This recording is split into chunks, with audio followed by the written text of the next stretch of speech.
2017, and it is 8:33 a.m. and the Coastal DC meeting is now called to order. I'd like to ask Mr. Todd Coles to lead us in prayer this morning. Please bow your heads with me. Dear Heavenly Father, we thank you for this time to come together and discuss economic opportunity in our great city. Lord, we thank you for the recent rains that have come up here in West Texas. We always ask for more. Please watch over this board, guide this board, and watch over our city in the coming years for the best economic growth for everyone. In this name we pray, amen. Amen. Thank you, sir. I'd like to now ask Tommy Hebert to come to the podium. We'd like to present Tommy with a couple of awards.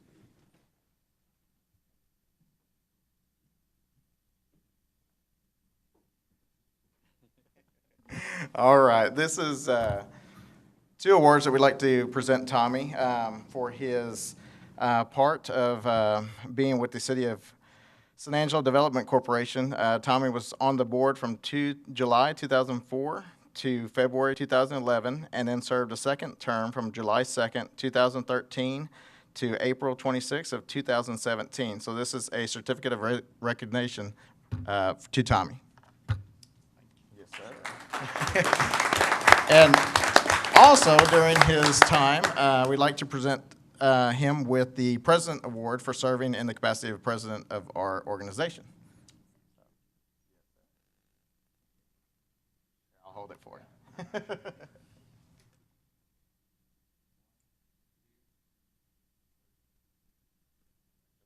Words? All right. Perfect.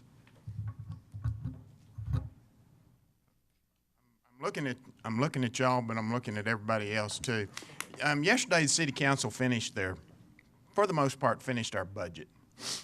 There's not going to be an increase in the city tax rate this year, which is a good thing. But one thing that we emphasized, it wasn't a long meeting, but if you even picked up the paper this morning, we realize that economic development, the council realizes that economic development is extremely important.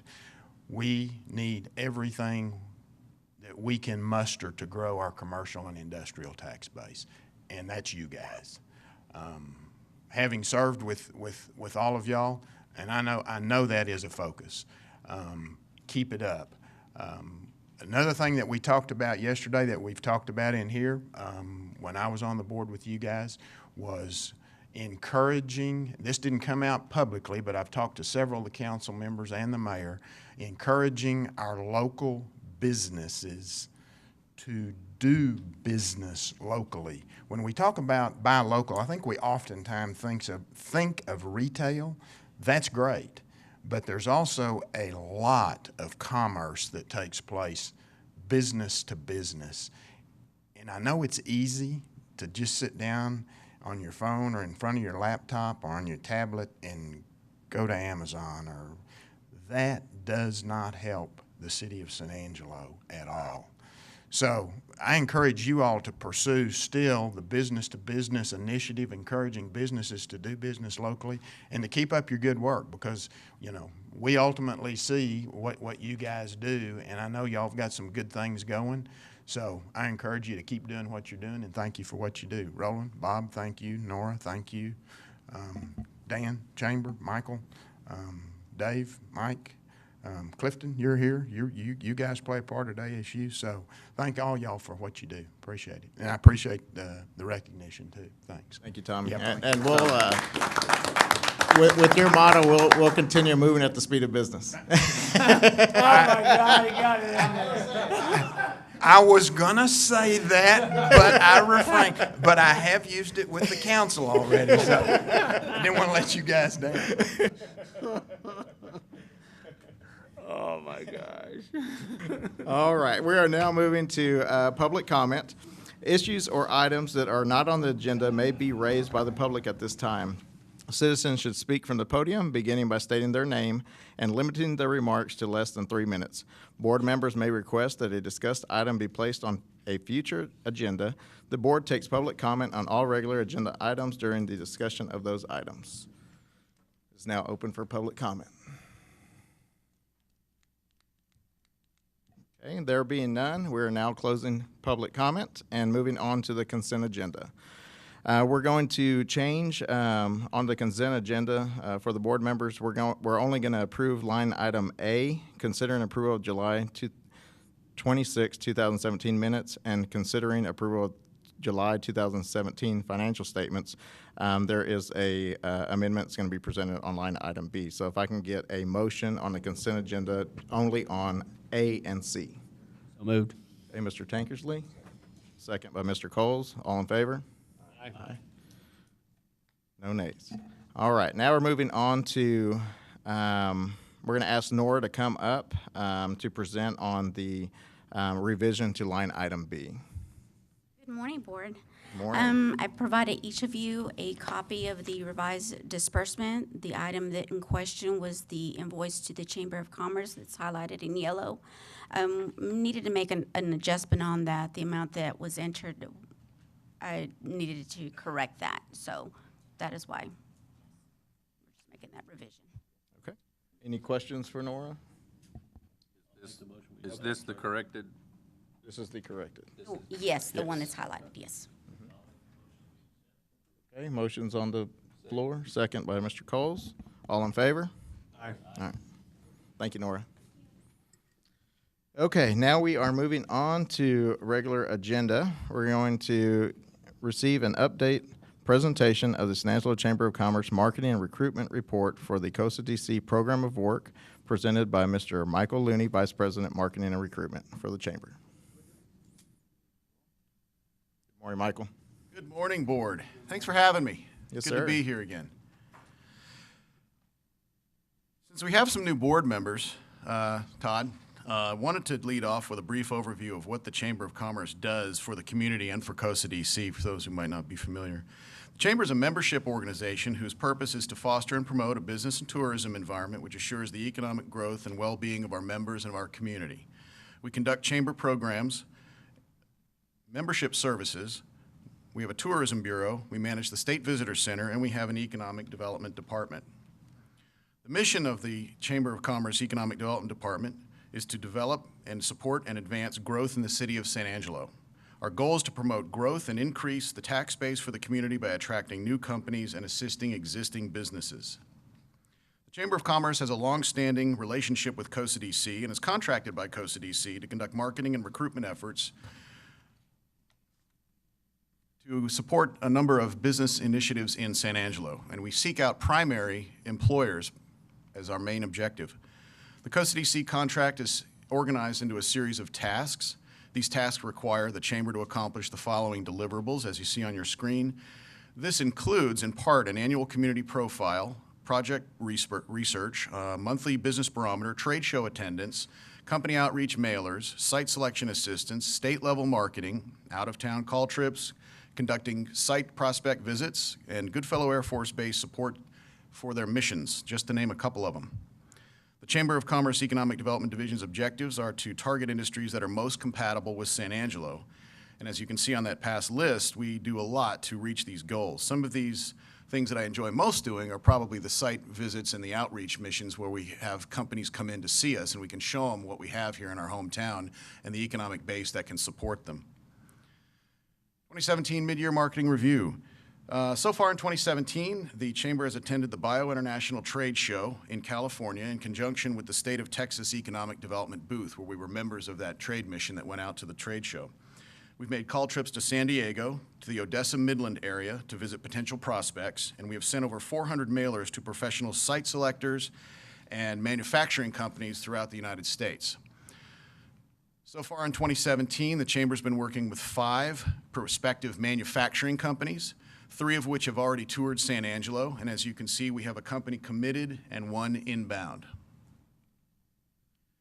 We've been focusing on industrial sectors that are complemented by our commercial industrial strengths in our region, in our area.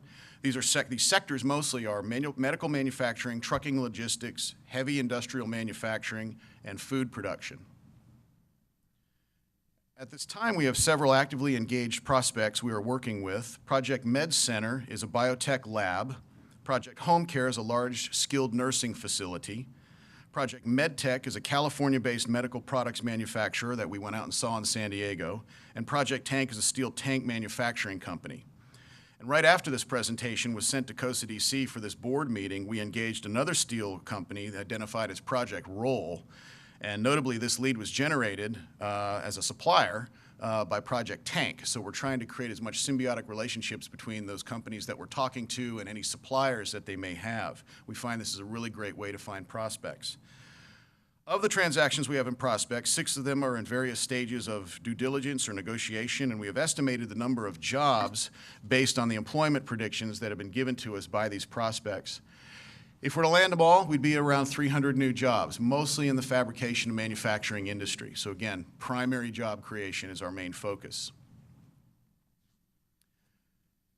In transaction assistance, we recently conducted a 2-day site visit with Project Med Center, which is a biotechnology lab interested in the San Angelo market. We toured for 2 days through the market and met with their leadership to try to understand exactly what it is that San Angelo can do for them and what they can do for us.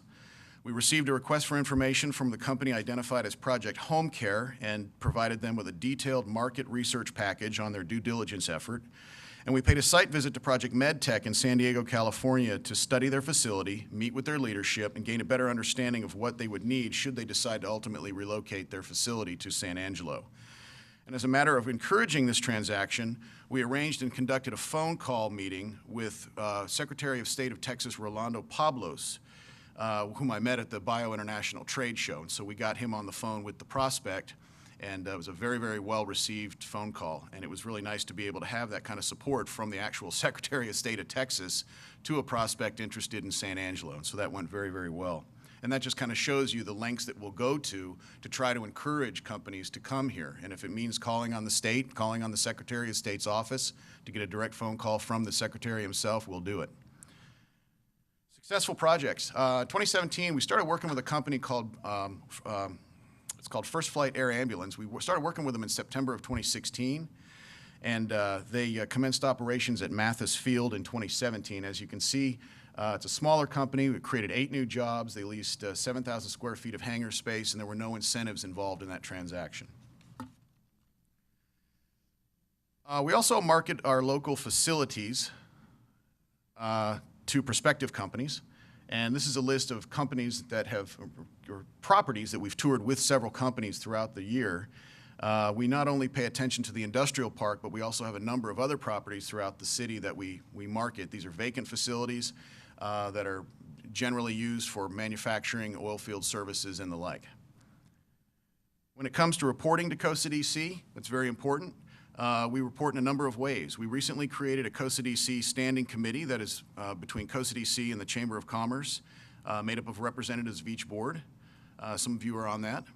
We enter in all of our completed tasks on the WorkZone project management software system, which is a collaborative software system that COSA DC uses and that we are also members of. So we input all of our information on that. We submit detailed monthly invoices, and we attend the Friday morning COSA DC staff meetings each week.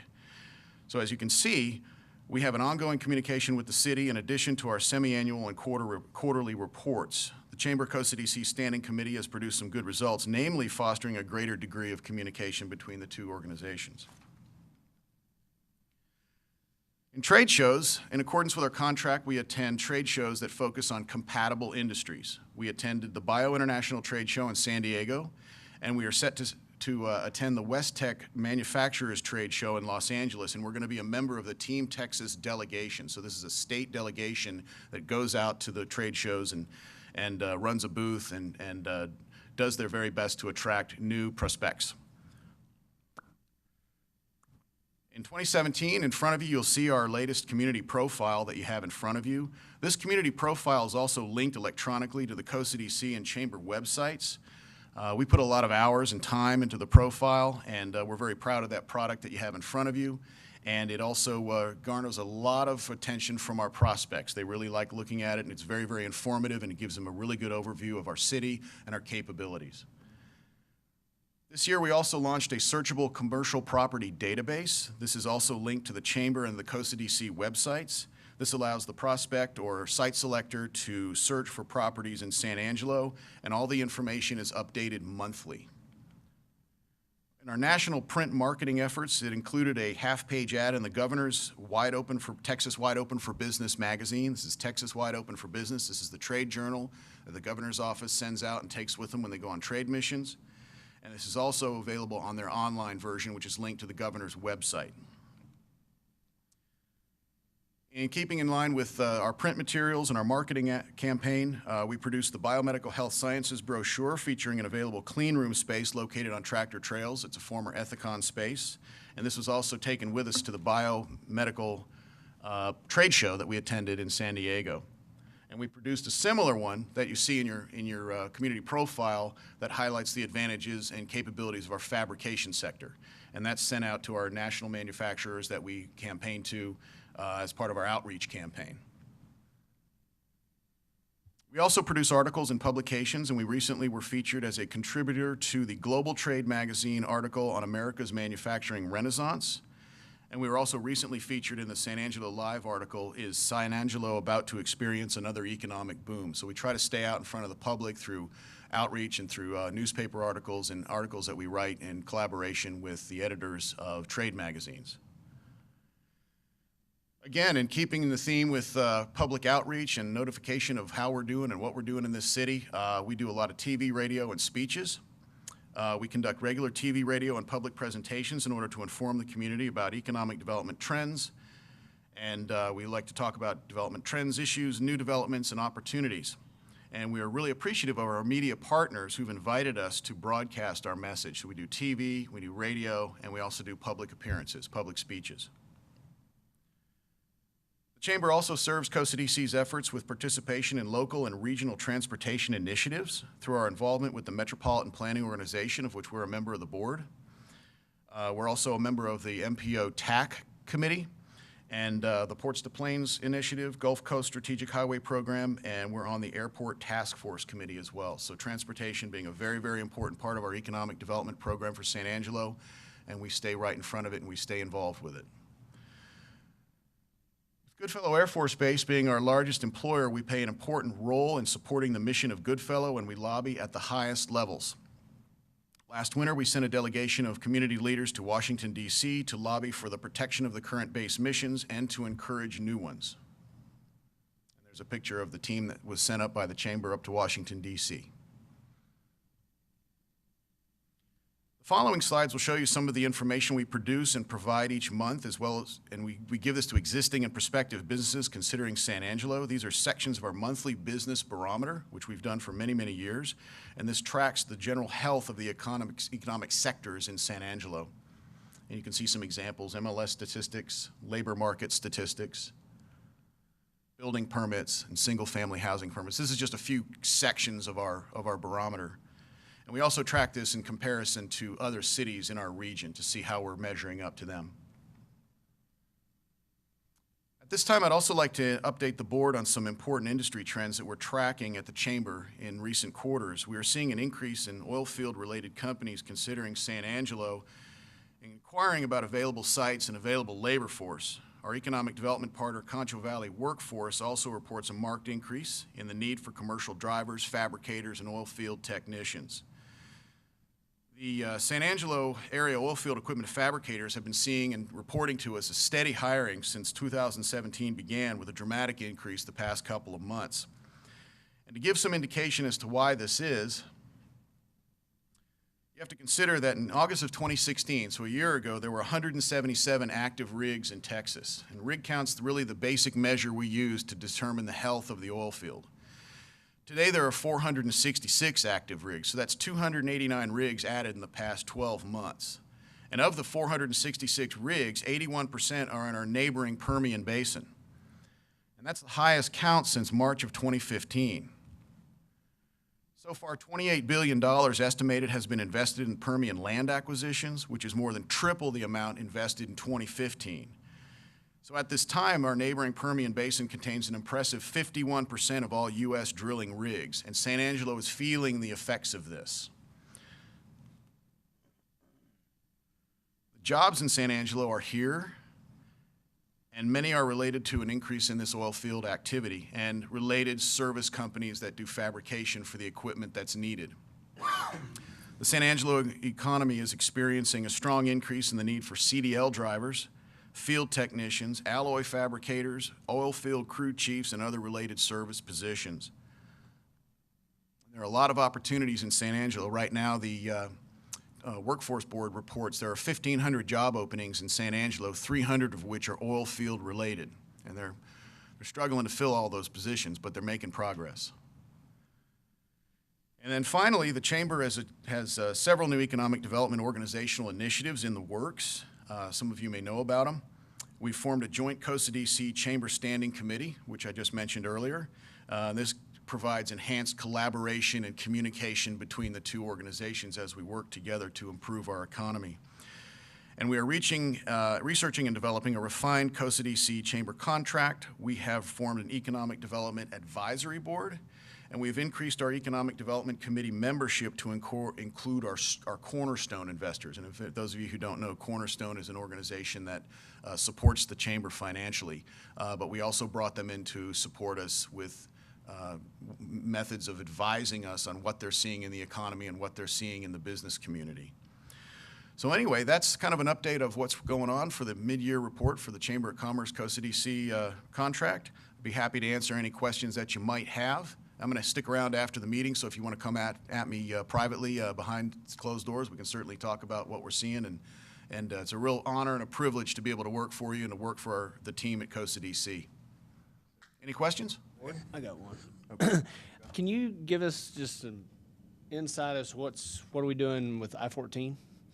Well, I-14 right now is been partially funded. It's right now in the process of being platted out. It's basically going to run along the 190 corridor. Part of it's already been completed out near Fort Hood, where you have a really wide section of it, and it's already been labeled. But as far as it being punched out here, right now it's scheduled to go through Brady, and there's an initiative in the works to try to get it to spur up from Brady up to through San Angelo and then up into Midland. And that process is still continuing.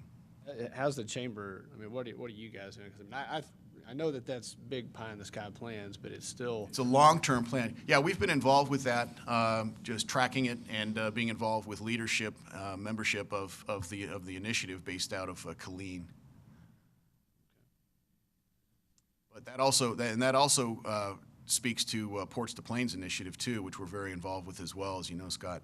That also, I mean, creates a real crosshair right here in the San Angelo area. If you've got I-14, and then you've got the Ports to Plains corridor, which is continually being enhanced community by community all the way up into Edmonton, Alberta, all the way from Del Rio.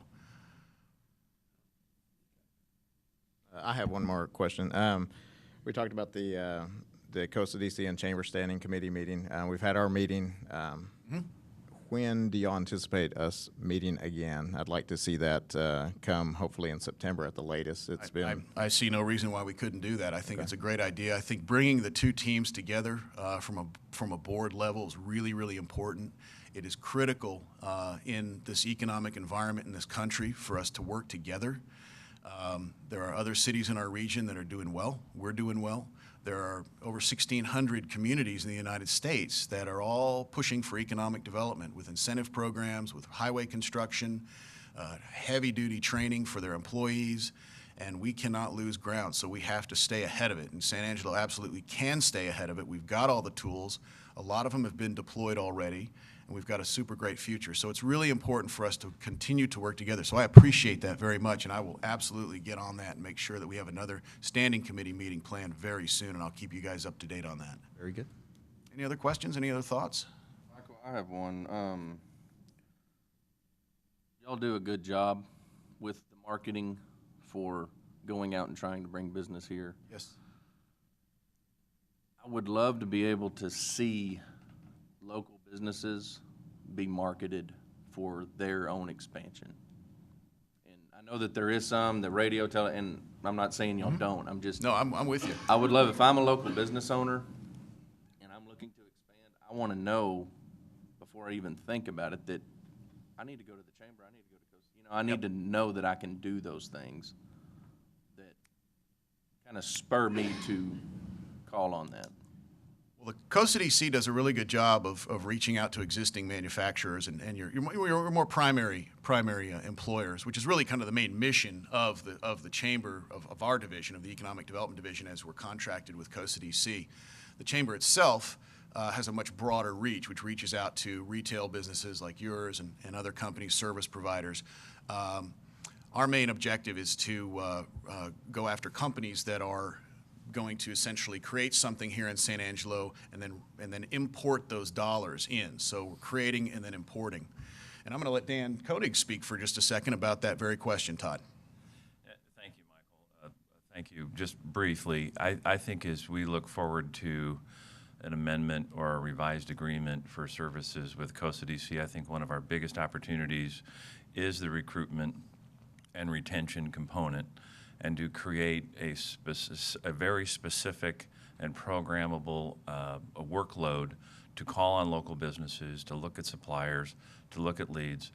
Stats will show you that, at least in San Angelo, probably 60 to 80% of business growth is going to come from within. So I've already shared with some of you some conversations that I know that I've had with some businesses that we've reached out to help us with their suppliers, who have given us names of companies that they know could be more profitable if they were in closer proximity to San Angelo. So, marketing is great. Marketing to the outside world is needed.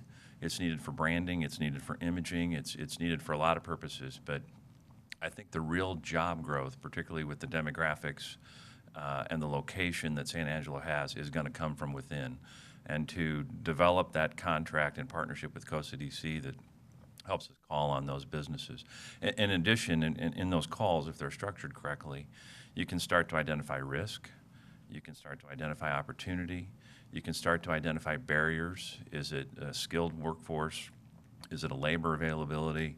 And then we can start to put plans together to address those. And if we're calling on businesses in a systematic format, we're going to find that we're going to get ahead of the game rather than be reactive to what comes at us. So I think that's a critical component, and Todd, I commend you. That's a great question. Any other questions for the board, from the board? All right.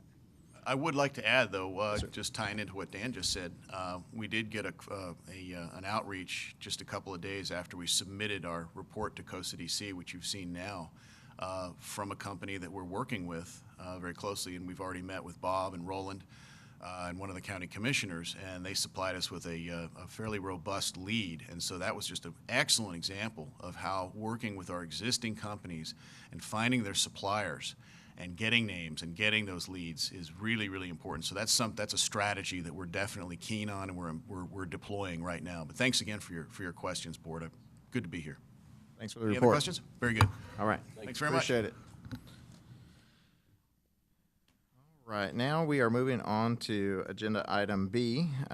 Consider approving a resolution on the extension of the professional service agreement between Costa DC and the Chamber of Commerce, authorizing the expenditure of up to $225,000 in accordance with the original agreement executed on October 1st, 2015. And I'll ask Mr. Roland Pena to come present.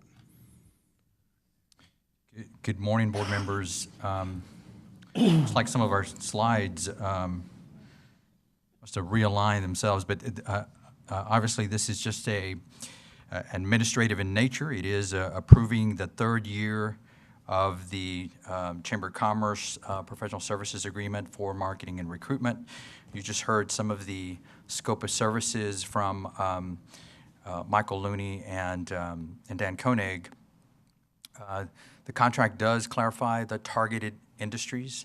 They are specific to NAICS codes, and it is they are compensated or reimbursed for those scope of services. It is a payment for services rendered. I provided to you the budget allocations, so the contract does align with these budget allocations. These are the tasks assigned in the contract. It is in its final year. It does expire September of 2018, and it is for $225,000 for this fiscal year. Staff does recommend approval. If you have any other questions, I'd be glad to answer. I got a question. Can you go back a slide?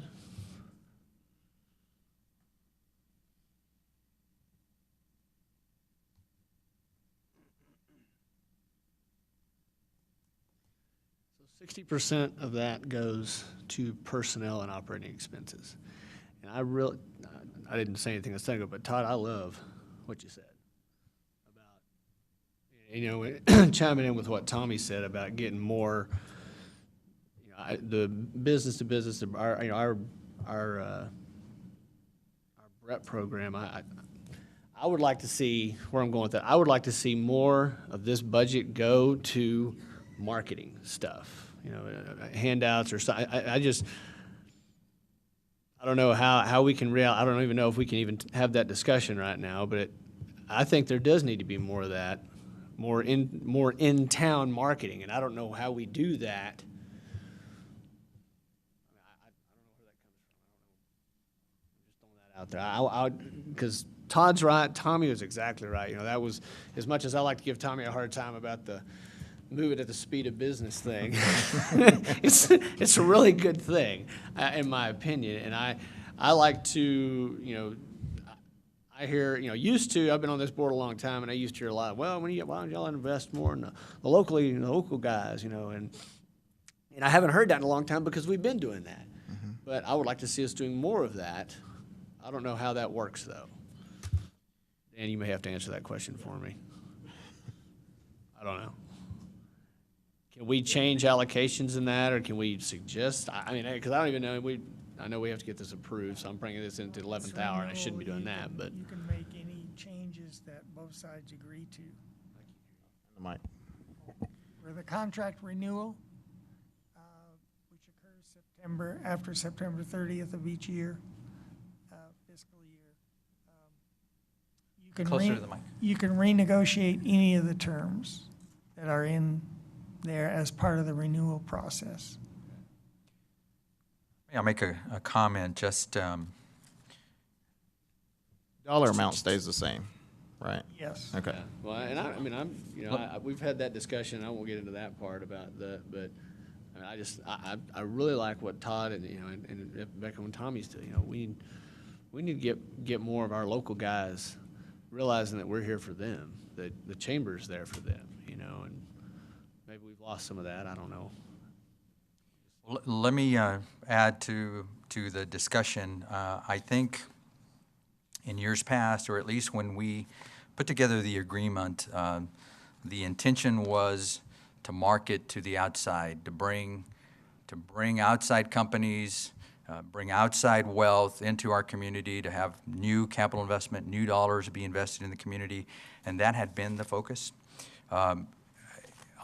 Along with that, we did create a BREP program with a policy. We didn't have an incentive policy or a program or marketing efforts to that regard. So we did create that. We have not. We continue to market the BREP program, perhaps not as aggressive. The budget does include BREP marketing dollars that you approved recently in June.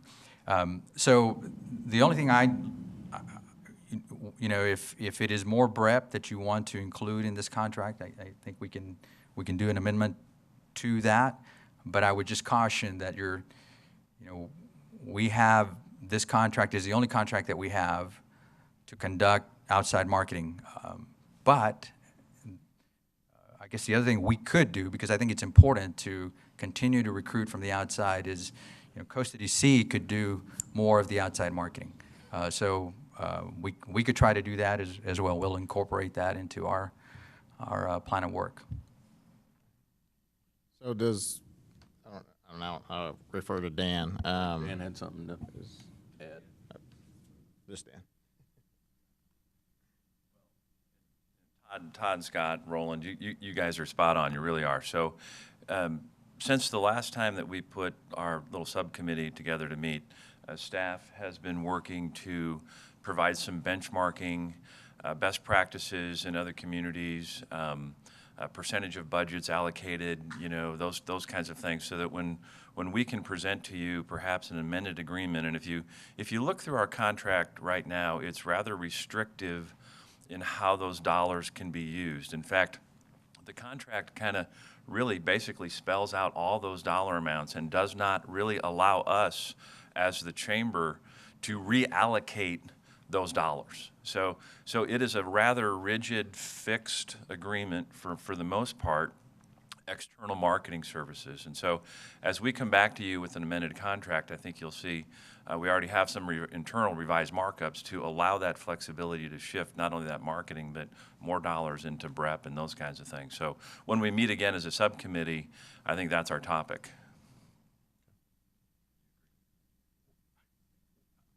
Not to disagree, but the contract does allow the flexibility to shift those dollars as long as those tasks are being performed.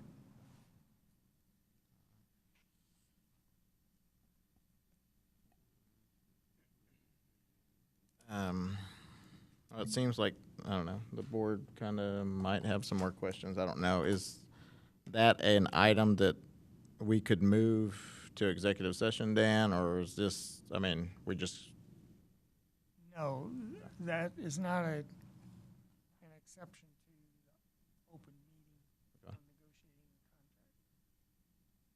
so it could be moved to exec, it cannot? Cannot. It cannot, Cannot. okay. Yep. All right. So, and, I mean,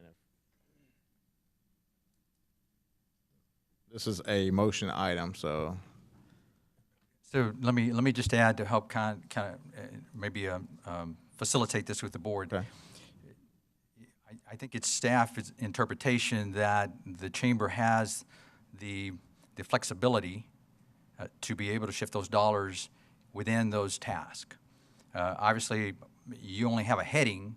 There's more detailed information under those tasks. So if they have that latitude, you may not need to make an amendment unless you specifically want to ask for specific BREP. A BREP, the only BREP item that we have here is the Goodfellow Air Force Base. If you want more in-town BREP, then you can call for that for an amendment. Correct, Dan?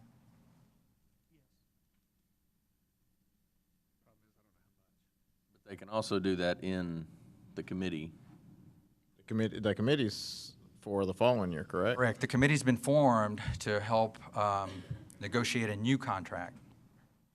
This is part of fulfilling the original one back in 2015, so. What I will, the one comment that I am in agreement with Dan about is this probably needs to change. It's a 3-year-old agreement now. We have inherited some task. Task number 1 is a task that's been on there for, I guess, since inception, and it keeps, we keep moving that to every contract as we move forward. So I think it's due for some changes and some revisions that'll better the partnership. You can move or authorize the extension for the total amount, and you can also direct staff. You can also direct staff to work with the chamber to come back with a different allocation for consideration on how that money is allocated, but you would still be extending the contract.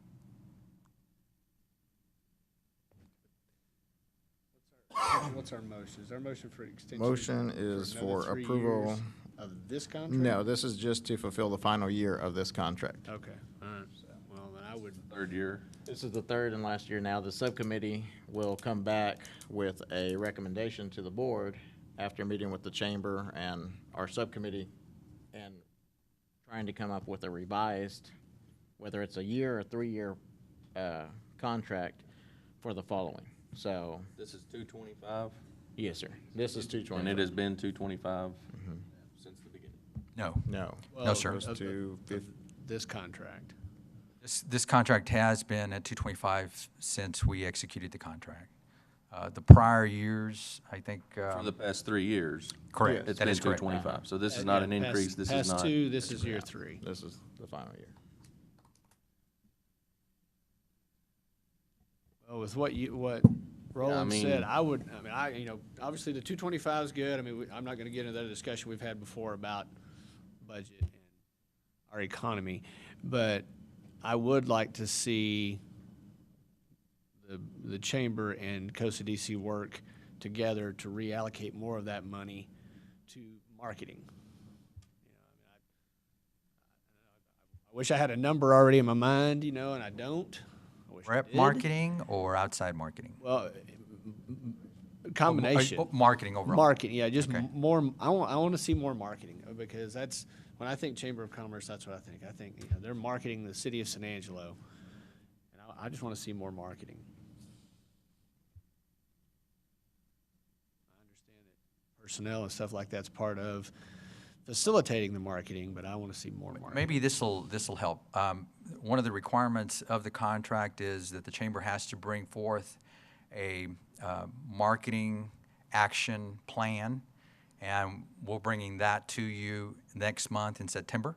So you can you pass the resolution today for the approval of the funding and the contract, one more year. And in accordance with the contract and as a requirement of the contract, the chamber will bring the marketing action plan.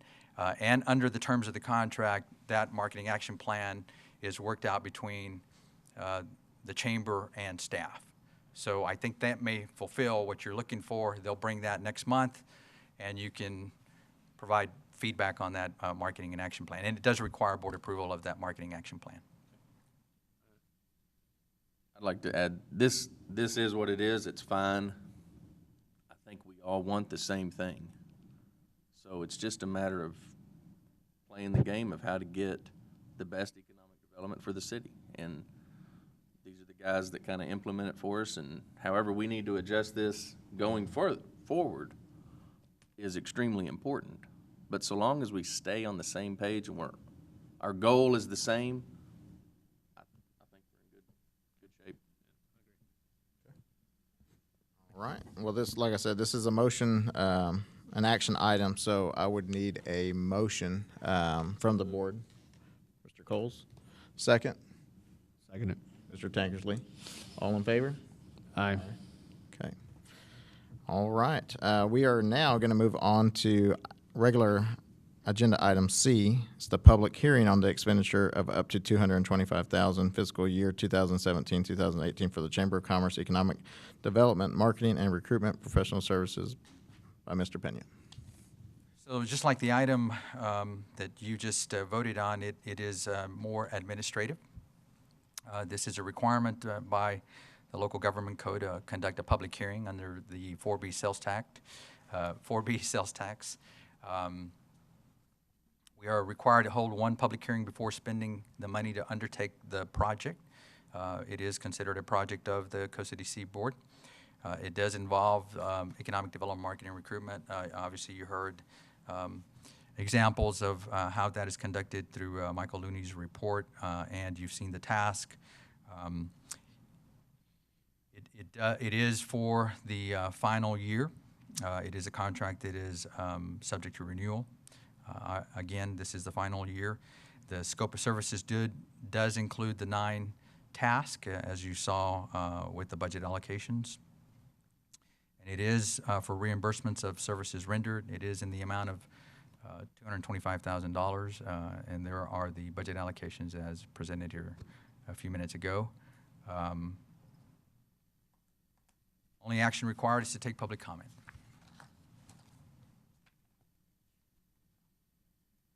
Open for public comment.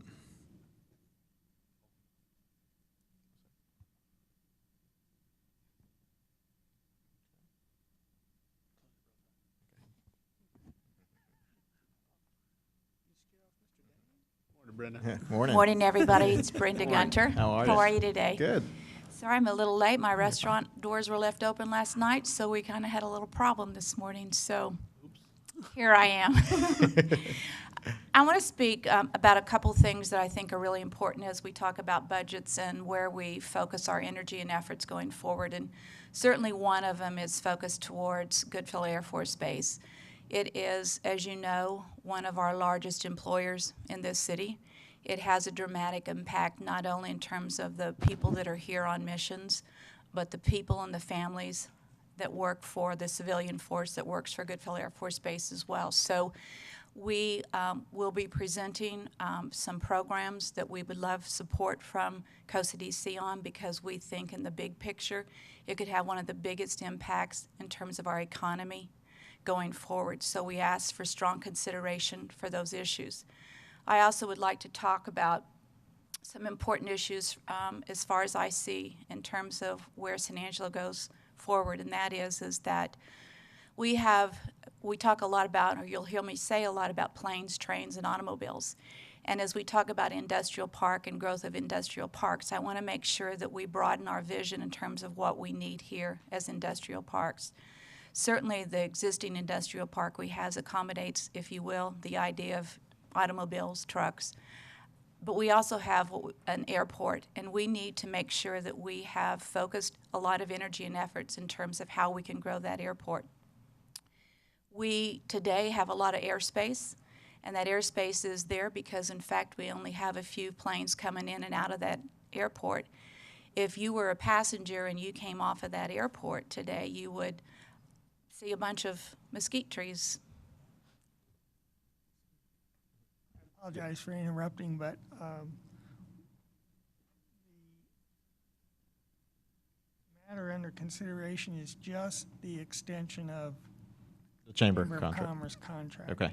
So, So only public comment on the chamber right. contract. Right. I can't erase what I've just said, and I hope I made an impact with what I just said, so don't forget it. As it relates to the COSA DC contract, I will say the following, that we have to grow our commercial industrial base. And the chamber is one of the greatest avenues for making sure that we continue to stay in contact with the board, as well as with the members who belong to the Chamber of Commerce. It is a vital part. They have, as you know, a large membership. They are in constant contact with that membership. And there's no better way to grow our existing businesses or look for new business opportunities than to use the strength of the Chamber of Commerce. They are a shining star. They're something we have to maximize our efforts with, and we need to focus on them, their energies, their personnel, and their effort for touching base with all the rest of the businesses or potential businesses. They have more volunteers than a COSA DC board has. They can't even, COSA DC board can't even begin to touch the number of people the Chamber of Commerce touches. And so I say to you, we need to give them the maximum amount of flexibility in terms of what we allow them to do.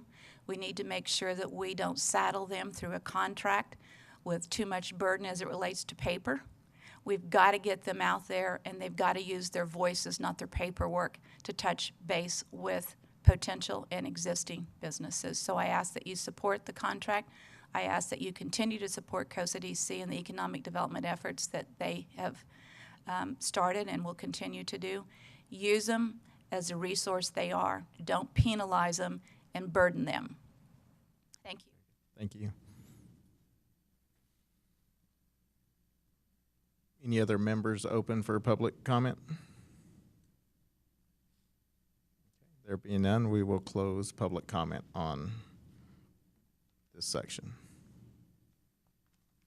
All right, we are now moving on to item D. We're going to receive an updated presentation and the board feedback regarding master plan conceptual layout for Phase 2 of the San Angelo Business and Industrial Park, presented by Robert Schneeman, Business Retention and Expansion Coordinator. He'll be accompanied later on in the presentation by Eric West, professional engineer with Park Hill Smith and Cooper, Inc. Thank you. As the board's aware, we went through a selection process back in the spring. We had 9 total firms that responded to provide engineering, engineering services for Phase 2 infrastructure improvements to the industrial park. We chose Park Hill Smith and Cooper, and the first element of the contract was was a $28,000 allocation to develop an overall concept master plan of Phase 2. We had one that was prepared by another engineering firm, KSA Engineers, and they did a great job on it, and we used it for the industrial park certification. However, due to increased sales of smaller lots in the industrial park, and the fact that we're running out of smaller lots in Phase 1, we asked Park Hill Smith & Cooper to come up with a concept for Phase 2 that would eliminate some of the larger parcels and give us some more flexibility. So at this time, I'd like to turn the presentation over to Eric West, and he'll also be assisted by Ty Cisco. Ty is Park Hill Smith & Cooper's local representative, and I'll just turn it over to them.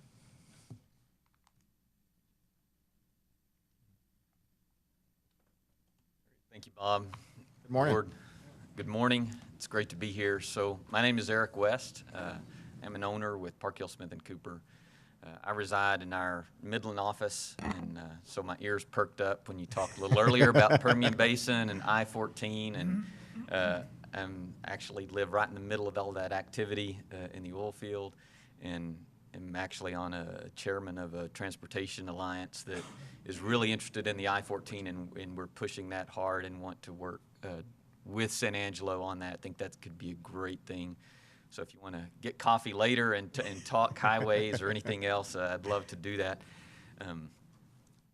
I'll bring Ty up here in a little bit. Ty is one of our corporate associates with Park Hill, and Ty is a San Angelo area native, both he and his wife, and he's moved back over here and lives and works here in San Angelo for us full time. So I'm going to run through a little bit of a presentation, and Ty will join me for that. As Bob mentioned, the first thing that we wanted to do as a part of our project was to take a look a little bit holistically at the area for the industrial park and think through how that was going to work. And so when I do that, here we go. First thing I think about is what are the existing conditions of what we have out there, and I'm going to assume that is a laser that. I can tap here. Okay, very good. Now you Erase. how to erase. Okay. We're going to go fancy here for a little bit, and this will be awesome. So I think about what's happening out there that we need to think of as we go through this. And so first thing I do is pull up all of the existing conditions. And out there's two primary things that you really want to make sure for your industrial park that you take care of. One is going to be drainage, and the other is going to be access. And those two things are going to play a big part in how you really want this park to come together. So let me walk through a couple of those things. You have a lot of drainage coming in these two locations from off of your site. If you look at the culverts under 277 right there, those are some large culverts that's bringing water through your site in those two locations. And you can see based on the arrows on this kind of how that works through your site. But from here, this is a large amount of water that comes down and does that. And up on the north side, you've got comes down and wants to do that generally, but also then trickles off down this way. So that flow that's already getting to your site is something that we want to make sure, number one, we know it's there and how to deal with it, but two, to also minimize the expense of dealing with it, right? So those are things that we're going to pay attention to. The other part of that is where it leaves the site down here across the Farm to Market Road. The culverts are much smaller. So what you see in that is that the water is getting backed up and it's really being stored in your site. And so all of that green that you end up seeing in here is where that water sticks around a little bit longer and stays on your site. And so that's just something we're going to have to deal with. So those two elements related to the drainage, we're going to talk about. The other aspect that's really important when you're thinking about how we're going to move forward with this is going to be the access. So two things primarily. One, thoroughfare plan for San Angelo shows connections coming from the south in these two locations. And so it's just important to know that and to think through sometime deep into the future if that thoroughfare plan is built out, where that will connect. But maybe the bigger one for us to think about is when 67, 277, there's a schematic already to redo this road, go to freeway standards. Right there is where the overpass is going to be. So that's where the best access into this property is going to happen in the not too distant future. Is going to be an overpass location right there. And for now, you're not up at that location, but we need to be thinking as we start to build out to the north, how are we going to connect with that? And then that may become the primary place that people enter this site. It might not be from the original couple of streets that came in and started this industrial park. It may be that overpass is the place where people come in to this site. And so we want to make sure that we know how to work with that. So with those couple things in mind, I'm gonna show you. We went through a series of options where we walked through and actually sat down with Bob and Roland and kind of walked them through all the different things that we had come up with. But this is the layout that started accomplishing all the things that we wanted to get done. And I want to walk through that a little bit with you to explain to you why we've arrived where we have. So again, the access into the park, the overpass up here, we really wanted to highlight that and be able to bring something in, and then obviously connect at the locations where future thoroughfares would be. But as you think about that overpass, and if that's the primary entrance, and you may have one from the south, bringing folks into a focal point for the park, and so having this movement be something that's very easy and natural to do is great for the access that'll be in there. But then also with the AEP lot in the shape that it was, an intersection here that maybe did something a little bit different than just a four-way intersection. And so we'll talk a little bit more about the roundabout as it comes up, but very free-flowing and brings people in the right spots. A few things just overall that we were trying to accomplish. My preference in these would always be no permanent cul-de-sacs in an industrial park. In residential, I live on a cul-de-sac. I love my cul-de-sac. It's quiet. It's great to go out in the front yard and just know there's no through traffic. In an industrial park, that's not really the goal. And so the idea behind generally in the layout is access and flow through the whole thing, and so you won't really see dead ends. As we move over into the east part, we're also thinking about how to connect some distant time in the future to the north. We don't want to cut ourselves off, and so you do see some roads that are stubbed up that way. We could always connect those back in other locations, but we're trying to think through. We want to make sure we're ready for the long term in terms of moving to the north as well. This eastern area is outside of the scope of what would be any phase 2 part of the industrial park, and you could develop that in a lot of different ways. And so what we're showing over there is one possibility, but there's a lot of different ways that could happen. We're primarily, the rest of our time, going to look at this western piece and what specifically a phase 2 up here would look like.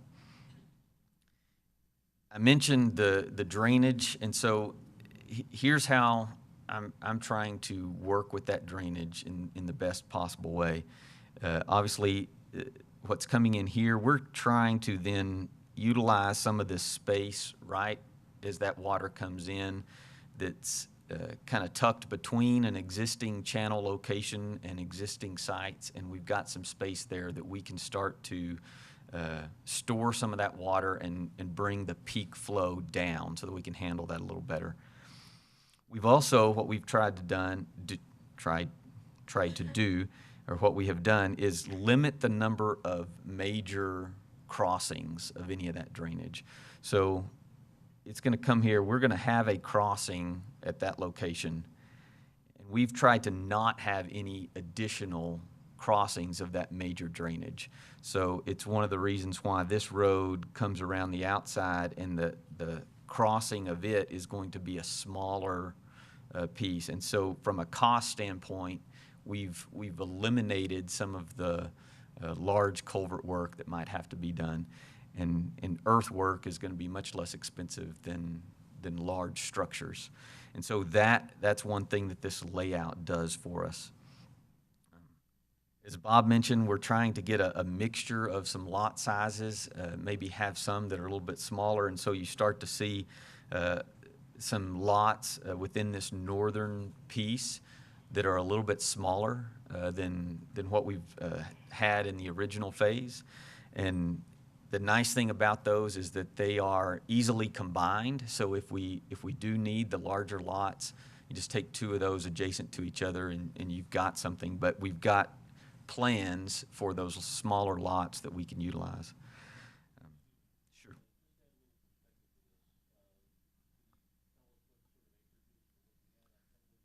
Sure. So judging from some of the existing, like for instance, the FedEx lot, I believe is right at 9 acres, which I have it down here where I can see it. Okay, the principal LED is also right pretty close to 9 acres. I believe it's 10 exactly. It's 10, and the Warren Cat lot is just right at 15. So you can kind of judge by the size of those lots, then you can see some of these ones up in here are going to be more in that 3-4 acre size, can combine to get the little bit larger, and then we still have a few that are in that 5 to 7 acre range, and then a few that can be even larger. So it's that variety, but it provides some of those just a little bit smaller lots. You know, you've got some folks already coming out here that don't really need, 5, 7, 10 acres of land. And so you want to have that variety. You also want to have some 15-acre lots where folks can come and do some things. And then you've got, the one right here that AEP is going to build on that's 40 acres. And so you want to have that variety, and this layout will get you that. So a couple of other quick things, and then I'm going to let Ty show you some of the ideas that he's been working with.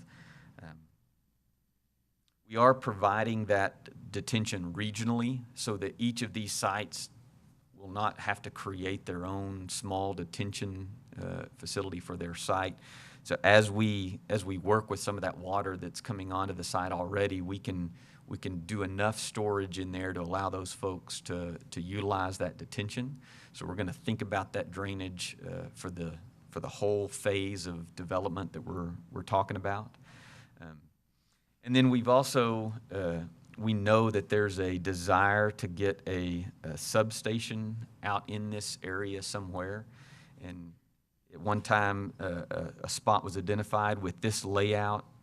We're thinking about moving that a little bit further north and kind of out of the primary path where the businesses would go, but still in a good spot, connected well. We've also got this electrical easement. So there's a large line that kind of runs through here. At one time, we thought we might have to move that, which would also be another expense. And this layout has allowed us to leave that in place. Actually does not hurt us in terms of how we're laying this thing out. And so that easement and line can actually remain where it is. With that, do one thing and just show you. So in terms of the roundabout, this is just an example that we had found where the size of that roundabout is such that large trucks are going to go through there just fine. It does create a lot of space right in the middle of that, and we're actually planning on taking advantage of that. So one of the things that we had talked with Roland and Bob about when we came on was what are ways that we can give that industrial park some theming, right?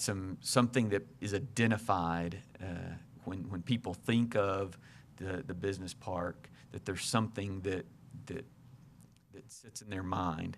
And so we've been working through what that is and what are the ways that we can identify that park, what are the ways that we can put some things up that help other people as they drive by it or as they identify it in town and say, well, it's that place out there. What are the things that people think of? So I'm going to bring Ty up. And so one of the things that Ty does a lot for us. Eric, can I interrupt you? Sure. Can we allow the board to ask you any questions about that layout before you Sure. introduce Let's Ty? go back. Yeah. Before we do that, I'd love to talk about that. If you have any questions about the way that's put together. Okay. You said AEP is going to do that 40-acre right there. What is? It's actually 52 acres. Okay. What is AEP doing with 52 acres? Well, they've Todd, Yep.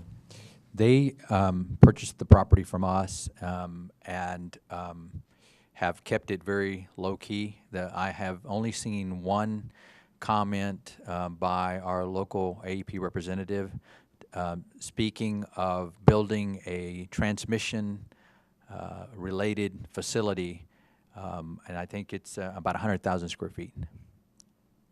But that's they've kept that very low-key and under wrap until they're ready. Are we talking a Large. wires, towers? No. Or is that the substation in the back? That's the substation in the back. We're just talking about a big building. Yes, sir.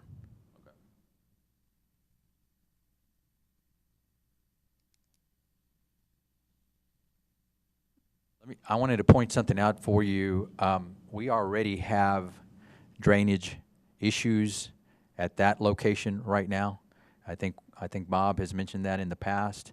So we see this as a very good plan. The other thing that we came to realize is a lot of development is happening up west, and this volume is huge. So it is a very necessary piece of infrastructure that we really need to sustain that industrial park and sustain that drainage.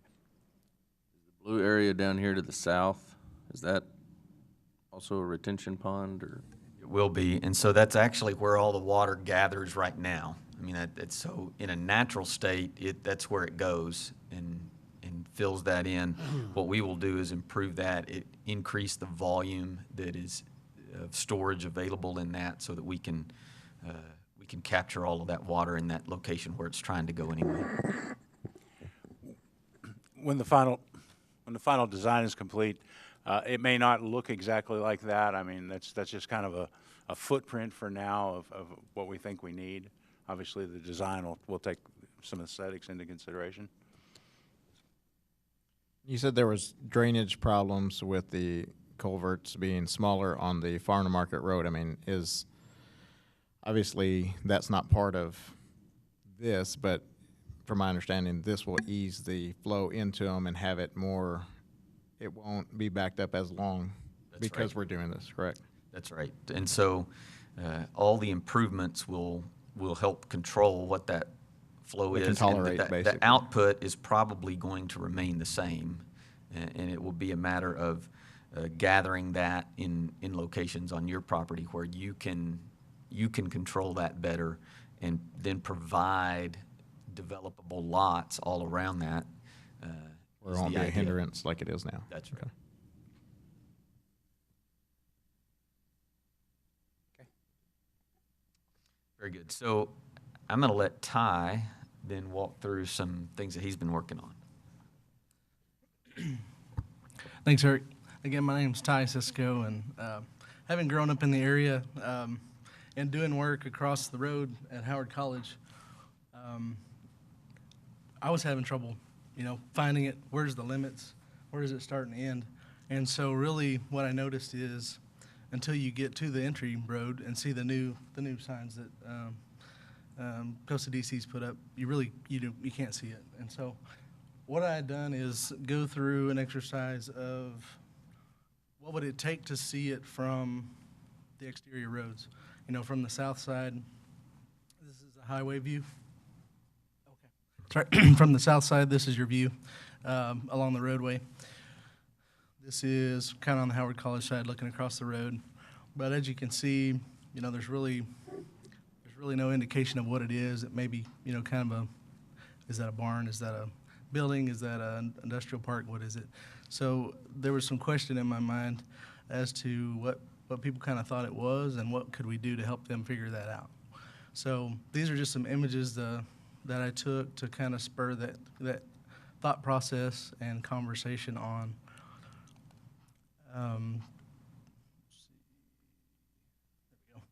So talking about the scale, I'm going to go through these pretty quick, but if y'all want to go back or anything, just let me know. Scale-wise, what would it take, you know, to see something from the roadway? This is a pretty good example. You know, this is very obvious. Here's some other examples of some taller monument signage that would be easy to see moving in a vehicle. This is another good example, maybe like a 50-foot tall type structure. But you can see these from a distance. The one at LAX is a great example. You don't miss that one driving by. You know where you are. You know where you're going. Even at night, you know, these things light up. And so it's really easy to see, you know, wayfinding with this. Then a little bit of thought went into what is the industrial park theming, what were the materials. So you're going to see, you know, steel, you're going to see exposed structure, probably going to see fasteners. It's not going to be a real refined, smooth look. And so a little bit of thought went into that of, well, what should it be? And so here's some just quick examples of what those materials might look like. And then, okay, we have this acronym, COSA DC, that everybody knows, very familiar with. Is that what we need it to be known by? Is that the name of it? So some kind of play on the lettering. What does that look like? The size of it. You know, is it big DC, little COSA, big COSA, little DC? You know, how does that look as a logo, more or less? So just kind of touching the surface of this as a marketing element almost. So these are just some ideas. This was more of a brainstorming session just to kind of throw this out and let you guys see what you think. So here's one idea. So something that could be seen from the roadway, you can see the man on the right-hand side. These might be 5 foot tall. So this, I wouldn't worry as much about the materials as kind of the scale of it, just to kind of get an idea of what it might take. So that's one example. Here's another one that kind of incorporates part of the logo, you know, without the color. It's got some of the same elements, but different materials, more industrial. So if you take that and maybe have some more repetitive elements, more of a fence idea, have these repetitive columns that give you a scale of where the property begins and where it ends, giving it some boundaries with something like a column, that might give you some scale of what this looks like. So when you kind of tie all that back together, one more would be the roundabout. So this would kind of be that central element going back to that master plan. The roundabout might have something kind of big, something central, an icon that says, okay, this is the center of the business park. You might even could see it from the roadway. So these are just some wayfinding, thought-provoking elements to consider. Flagpole bigger than Yeah. GMS Forge is what I think. Yeah. You won't be able to see that from the road. You'll see that flag from the road. And I'll show you, I've kind of got a step back view here in just a second. But so if you think about the whole business park, I've kind of got a legend here of where you could put these elements. This may be too many, it may be too few, but it's just a starting point. So the star with a yellow dot might be your bigger element, like a logo or something. The red star or the yellow star would be either an existing sign like you have or another one just like it. And then the green dot would be more of that column or something that's more repetitive, a smaller element. You can see it a little bit better when it's green back. But that gives you a scale of, the whole development and kind of gives you a perimeter of the whole area. So what does that really look like? So if you're driving by on the highway, you know, this would be maybe a 6-foot tall lettering, something like that. But I think it's noticeable. I think you would kind of get that imagery as you went by. Here's a view from the overpass. So, you know, it's not overbearing, I don't think, but you see it. And if you notice in the very background, that's kind of your center of the roundabout. So that, you know, that'd be like a 30-foot tall structure. So that gives you some scale. Yeah. So it would take a pretty big element to get there. But just some thought about what could be done, maybe what needs to be done, or if anything needs to be done. So we just kind of want to show you those images. One more thought would be to work with TxDOT on some signage, because when you're coming in, you have to exit so early to get to the spot where you need to be. One thought is, hey, if we told them, Costa DC, you better get off now, or you're going to have to go all the way back down, do your U-turn and come back, would be very helpful. So they do have some wayfinding programs where you can work with TxDOT to get your signs put on there. So I think that's another avenue we could run down.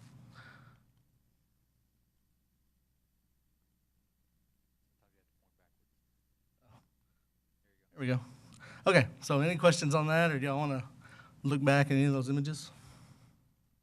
I do like the defining elements in it. I mean, I think that is needed. And I think it would catch attention from someone new to town, someone looking in the area, you know, because it does show that we are paying attention to it and it's not just sitting out there.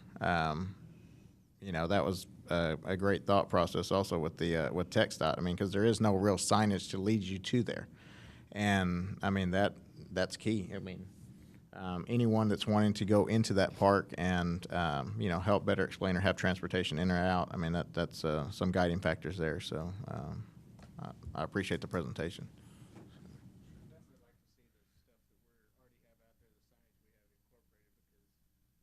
Oh, yes. I want to see I like to see the signage incorporated that we already have, because one, we spent a ton of money on those, and two, they're good looking. I mean, I like it. Just pat Bob on the back real quick for me. I think they're very nice, and so I think we definitely need to incorporate what we have, because you know, those things aren't even a year old yet, so they need to be incorporated. And that's definitely easy to do. The same materials could be used.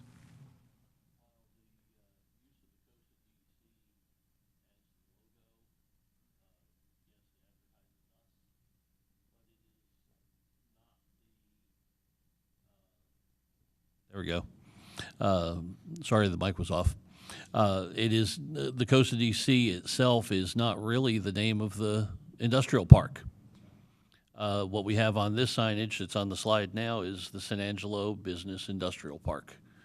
And though we might incorporate the streak-like logo in the background just to make it prominent, I think we need to have a consistent name, and quite frankly, something that says it's an industrial park. That's a tongue twister, rather than just Costa DC.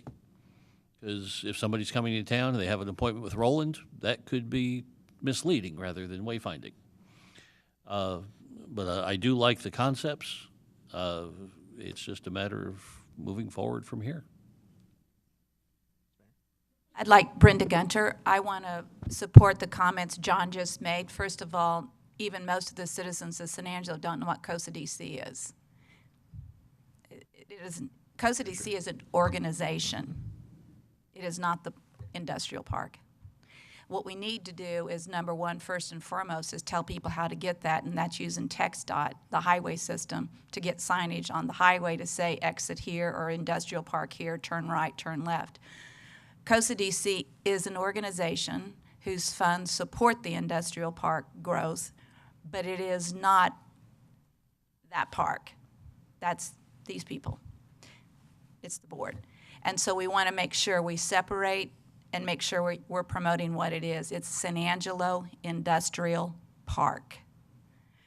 And with, you keep going back to conceptually the idea that if you have the right location, you don't have to spend thousands and thousands and thousands of dollars of telling somebody how to get there. You drive north on 87, go through Big Spring, go through Lamesa, wherever you go through, there's a sign on the highway that says exit here for the airport and the industrial park.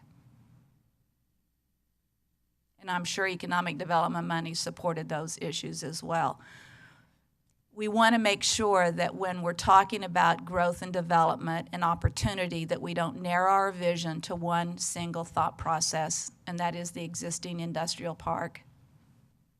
What we want to make sure we do is broaden our vision.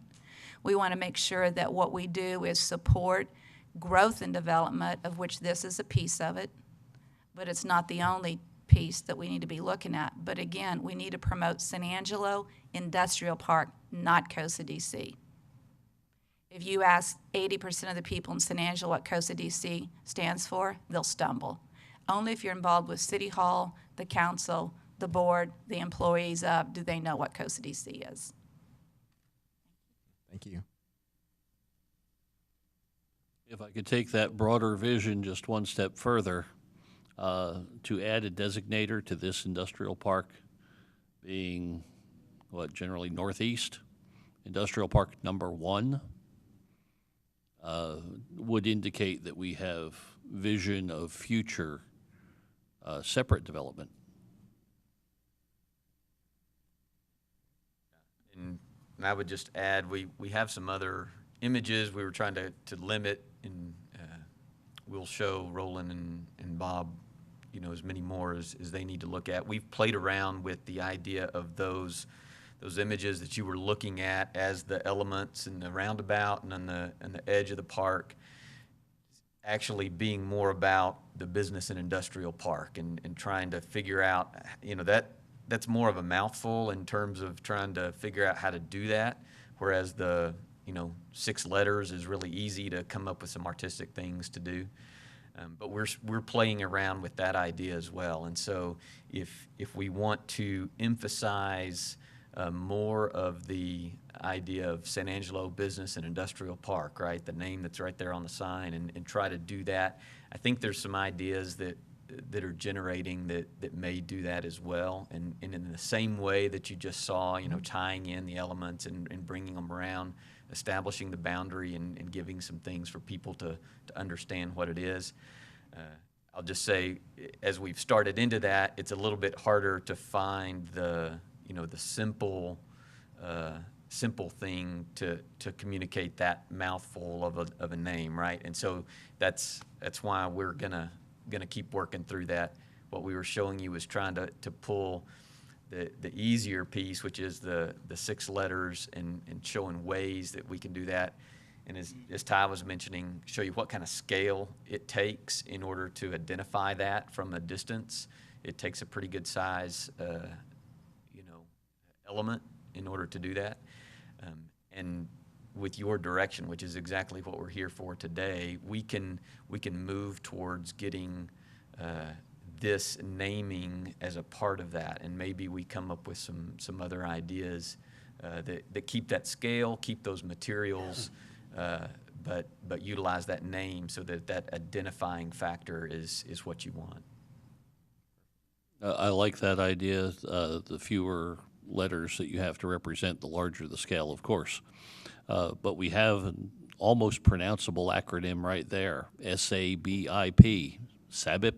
SABIP, could be that logo underlined by it, spelled out as San Angelo Business and Industrial Park. There are lots of concepts, just the idea of something very visual. The flagpole at the roundabout, big and prominent, but flags require maintenance. That in and of itself could be an expense. We could also consider possibly thinking outside the box, and this may or may not be the right time for this discussion, but turning this into a revenue stream and allow folks to bid on the naming, putting their name on the industrial park, such as Foster Communications facilities. The credit union has the Spur Arena. things like that. But they could potentially help fund this promotion.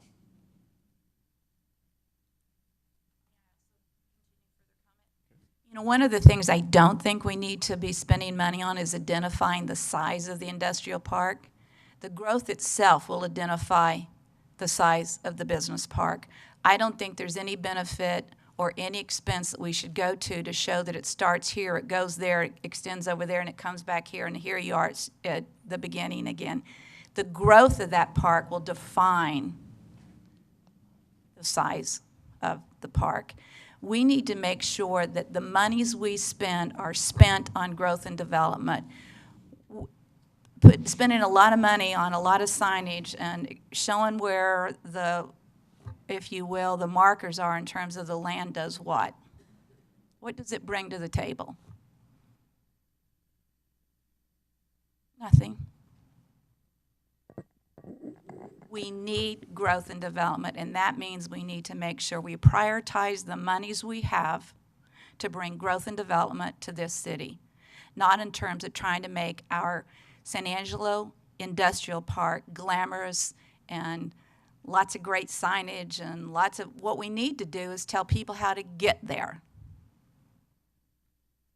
We need to show people if you get there, what businesses are there. We need to make sure people understand we have a business park. Here's how you get there.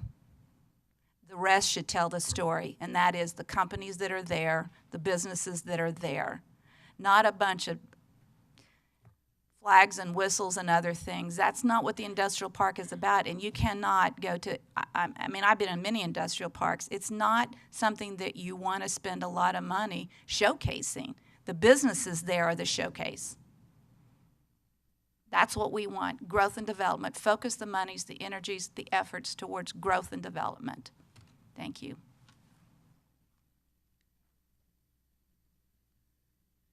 Yeah, I will agree that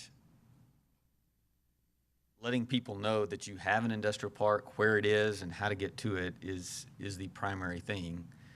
As a guy that came in from out of town, the first time I wanted to go, and I knew exactly where it was, I still had to make about 4 circles on highways to get to where I thought I wanted to be in terms of seeing the industrial park, right? I mean, I missed the exit that would have taken me right to it because I didn't know to get off that early, and there I was circling back around.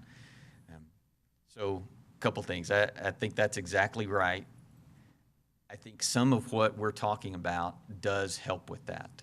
It identifies that the park is there and where it is and then how to get to it. All those elements are things that we think this is what that's leading towards.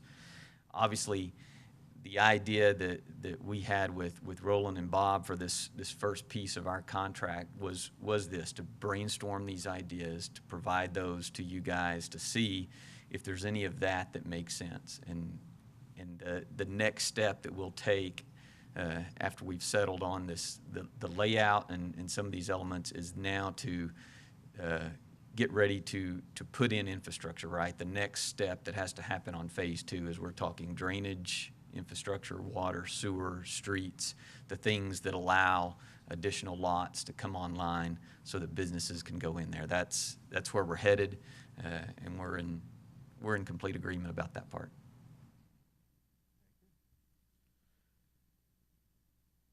Board members, so the presentation was an update on the current phase of their work and to seek additional feedback. Let me just remind you that we do have a certified industrial park that was very vigorous for us. And since we became certified, we've received a lot of interest.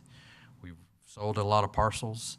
In fact, I think we've sold somewhere around 121 acres so far, or something like that, more than that. Well over 100 acres anyway. Yes, and but the key to that, from the site selector's point of view, those who are recruiting industry, is that we need to have a well-planned, a master-planned industrial park. it is key that whatever company wants to locate there, they understand that we have a shovel-ready park, that we have a park that's been well planned for, that has the infrastructure. And sometimes we forget that there are larger industries. I mean, McCallum Sweeney said this park is certified and you can literally locate a 750,000 square foot facility because of the identified infrastructure, because of this certification. And they gave us targeted industries that we in turn handed over to the Chamber of Commerce for them to continue to market that facility. But I just wanted to remind you that these elements all play a role into the future attraction of industry into the industrial park. And if I might add to that, by creating an identity for the industrial park, it does a couple of things. First of all, it's important that people know how to get there. But once companies are located in the industrial park and it has been branded and is a recognizable area, people can the companies that are there can say, we're in the industrial park. Oh, okay, I know where that is. That's the other thing that we encounter. Those that go into the industrial park by mistake most often, they want to know, prior to this sign, they didn't know this was the City of San Angelo Development Corporation owned industrial park. So I think there is some merit to identifying who the owner is of the industrial park. But again, these were just concepts to kind of do some provoking. We obviously, our concern initially with some of the ideas was cost, and we think there's more information to come to alleviate. It's not as costly as you think. I mean, those are high magnitude. I mean, large magnitude structures, but I think it's not as costly as we're envisioning at this point. It's just as a first glance. Anyway, do you have any other feedback for the?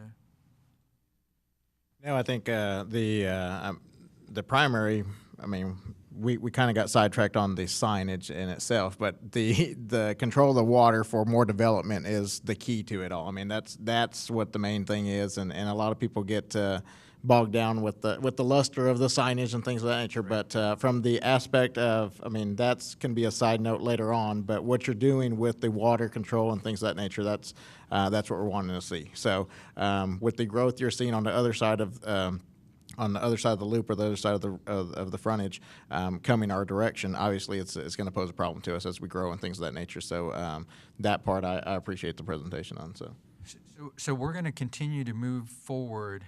This is under Bob's purview, but we're going to continue to move forward with Eric and Ty to complete. I mean, what you have is conceptual. Yes. But we want to finalize the design. Am I correct? Yeah, we want to finalize the design and also start establishing some cost estimates on, and all the signage and everything can be costed out as well, and then those costs can be prioritized.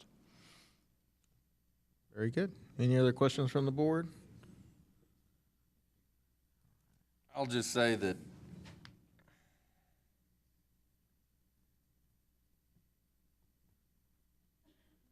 I don't see a lot of the benefit, I guess, it's the update for the water flow and all of that's great. That's, I think, what this whole update was for.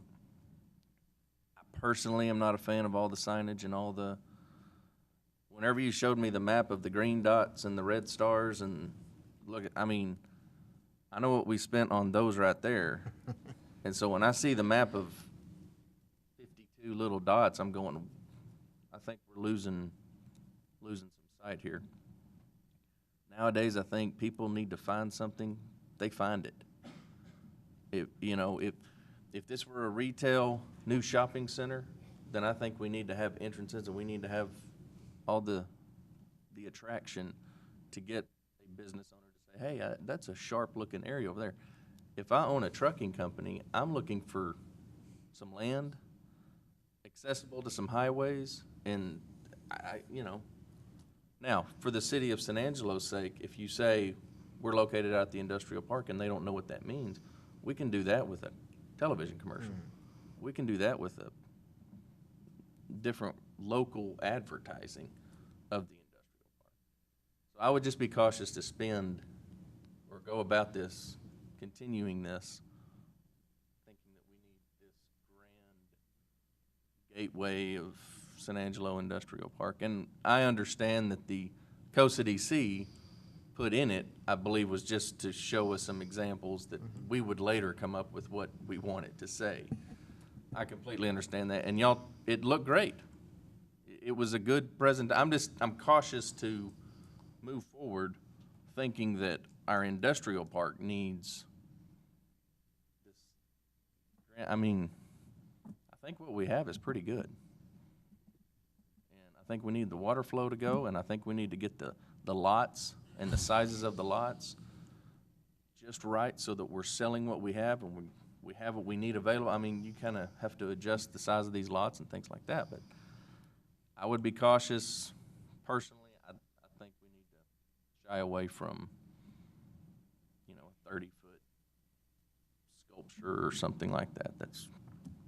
But that's one man's opinion. Well, I think where I think that's going is maybe put a little bit more of our buck banging on planning as opposed to talking about signing. Let's worry about getting platted out. Let's get the water flow going. Then we can worry about how we're going to sign this thing and what we're going to sign. Let's focus on getting the plat done first. I think the direction from here needs to be lots, drainage, roadways, selling them, contacting companies. I mean, that's where our concentration should be on all this. TxDOT signage is going to do 90% of what we need. I mean, we can start 10 miles outside of town and work all the way into town from every direction and have arrows pointing to where this is going to be. So, And many folks nowadays don't even use road signage. They look at their phone. Is the industrial park a location on map functions, map apps at this time? Something to look into. I believe it is. It is, yeah. Okay. if not, it will be. So that's my only thing. Great presentation. I'm not trying to take away from y'all's hard work. It's just the direction I think we need to be going and the concentration needs to be on the actual drainage use, roads, lots, real estate. It was very well thought out. Thank you. Yes, good discussion from the board. Okay, now we are going to move on to item B, which is the public hearing regarding the expenditure of up to $28,000 to Park Hill Smith and Cooper, Inc. for provision of the professional engineering design and services for the extension of the infrastructure improvements to Phase 2 of the City of San Angelo Business and Industrial Park. We have Roland Can we do this for you? up and Bob as well. Go ahead, you're up there. Okay. This is just another administrative item, a public hearing on the expenditure of $28,000 for Park Hill Smith and Cooper for the provision of professional engineering and design services. We never conducted the public hearing. We had the approval by the board, and we went through the RFQ process. Again, this is just a requirement, as you heard earlier on the chamber contract, Section 505, before we undertake before we pay expenses. Already, Eric and Ty have talked about the data gathering, geotechnical preparation for Phase 2 development. You saw the conceptual. We want to finalize that. This was the cost estimate up to $28,000 for this phase, and we want to move into the next phase to finalize the plan. But the public hearing is simply to seek public input. You can open the public hearing before we can expend the $28,000. So we now open for public hearing on this item.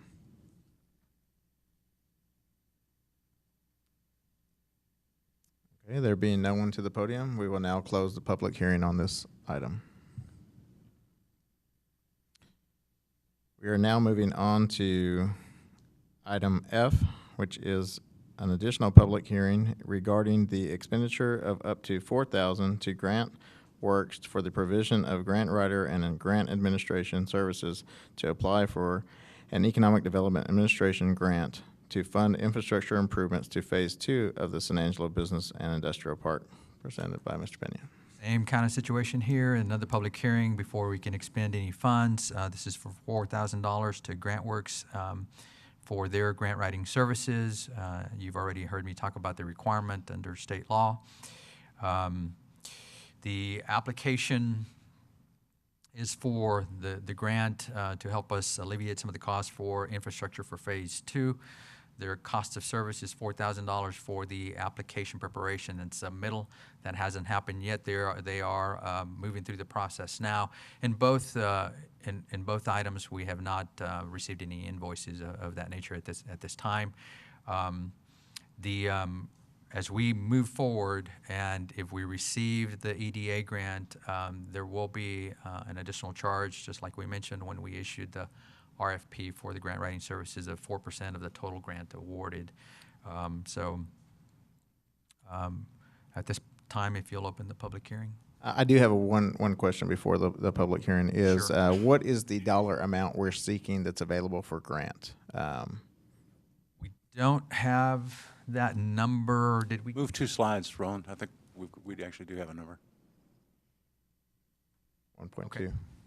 So we would be seeking, this is the maximum amount allowed by EDA grant of 1.25, and we are gathering the cost estimates for this additional infrastructure to provide to the grant writer, but we would seek the 1.25. Obviously, it's going to cost more than that. I think we had estimated beyond 2. But we're thinking in terms of $2.5 million, probably. Very good. Board did approve allocating $2.2 million some time ago. Very good. We'll back up and we'll now open it for public hearing in regards to the grant.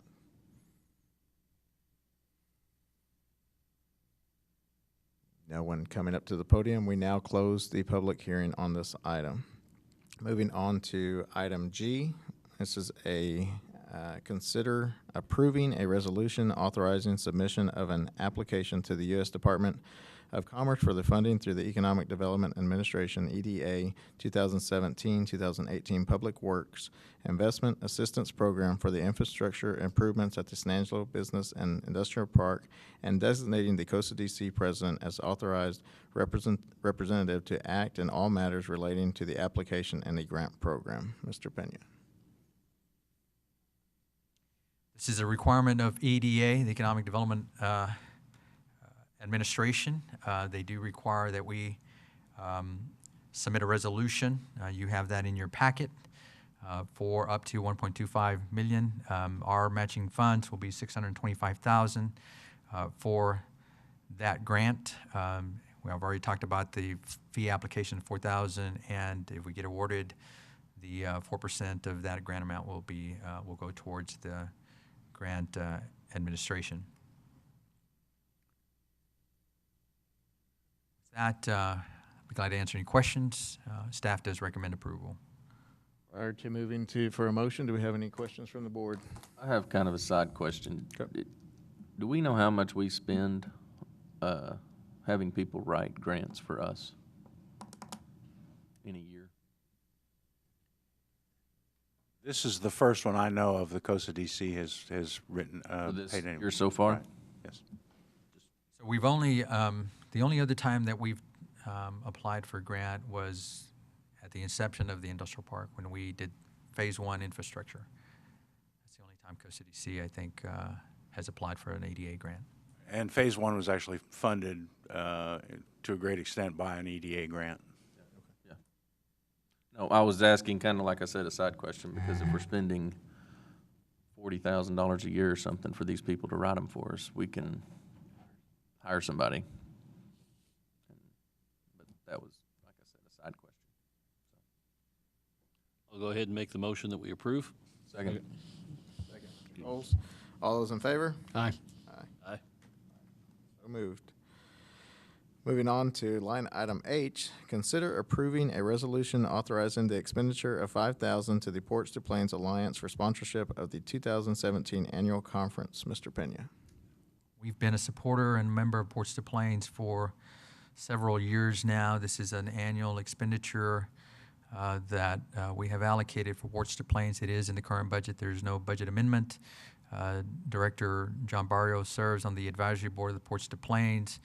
Just some benefits to the sponsorship. We will receive a display in opening and closing sessions and at the conference luncheon. We do receive a half-page color advertisement for the conference program. As you read down the line, the complimentary exhibit space, and we're featured for a year on their website. And then I think what's most important is the complimentary registrations. So in essence, those registrations run $250, I think $250. Do you remember, I think John it might Barrio? be a little bit more than that. 400? I knew mine was taken care of, so I didn't worry too much about the bill. Normally what we have, though, what we normally have is two representatives from the city and two representatives from Costa DC. Sometimes we mix it between staff. We do have council members that attend. But so I guess what I'm trying to say is most of it's going to be less than the 5,000 if you include the registrations. And when is the conference? Mid-September. So it's coming up. Just want to show you the ad that we've developed for the program.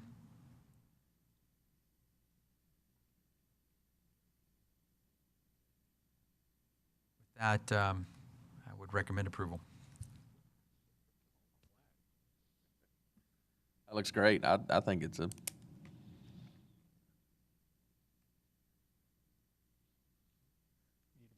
All right. Do we have any more questions from the board for Roland? No? Okay, let's make a motion. So moved. Mr. Tankersley, Second. second. Mr. Barrio. All those in favor? Aye. Aye. None opposed. Motion carries. Now moving on to line item I. This is a very long agenda, by the way. Consider approving a resolution authorizing the expenditure of $5,000 to the Texas Economic Development Council for sponsorship of the 2017 annual conference. Mr. Pena. I'll run through this one. This is similar in nature. This is another sponsorship. We've done a TEDC sponsorship for the annual conferences. That's really the best time to advertise. The annual conference does attract a lot of the site selectors, those additional economic development partners that attend. We do receive recognition on the agenda. This one is, in terms of value, I think $450, I believe, is the complimentary registration, and we do receive 4. So if you take that cost, it almost cuts that sponsorship in half. Normally our staff attends the annual conference of all the conferences. This is the one to go to. Do you have any questions? And this one's coming up in October, correct? That's correct. Okay. Any questions from the board? Okay, let's get a motion. So moved. Mr. Tankersley. Second. Second by Mr. Coles. All those in favor? Aye. Aye. None opposed. Motion carries. October 18th to 20th on Okay. the dates. Thank you, Bob. And the Ports to Plains is September 12th to the 14th. Okay, we are going to receive updates by Mr.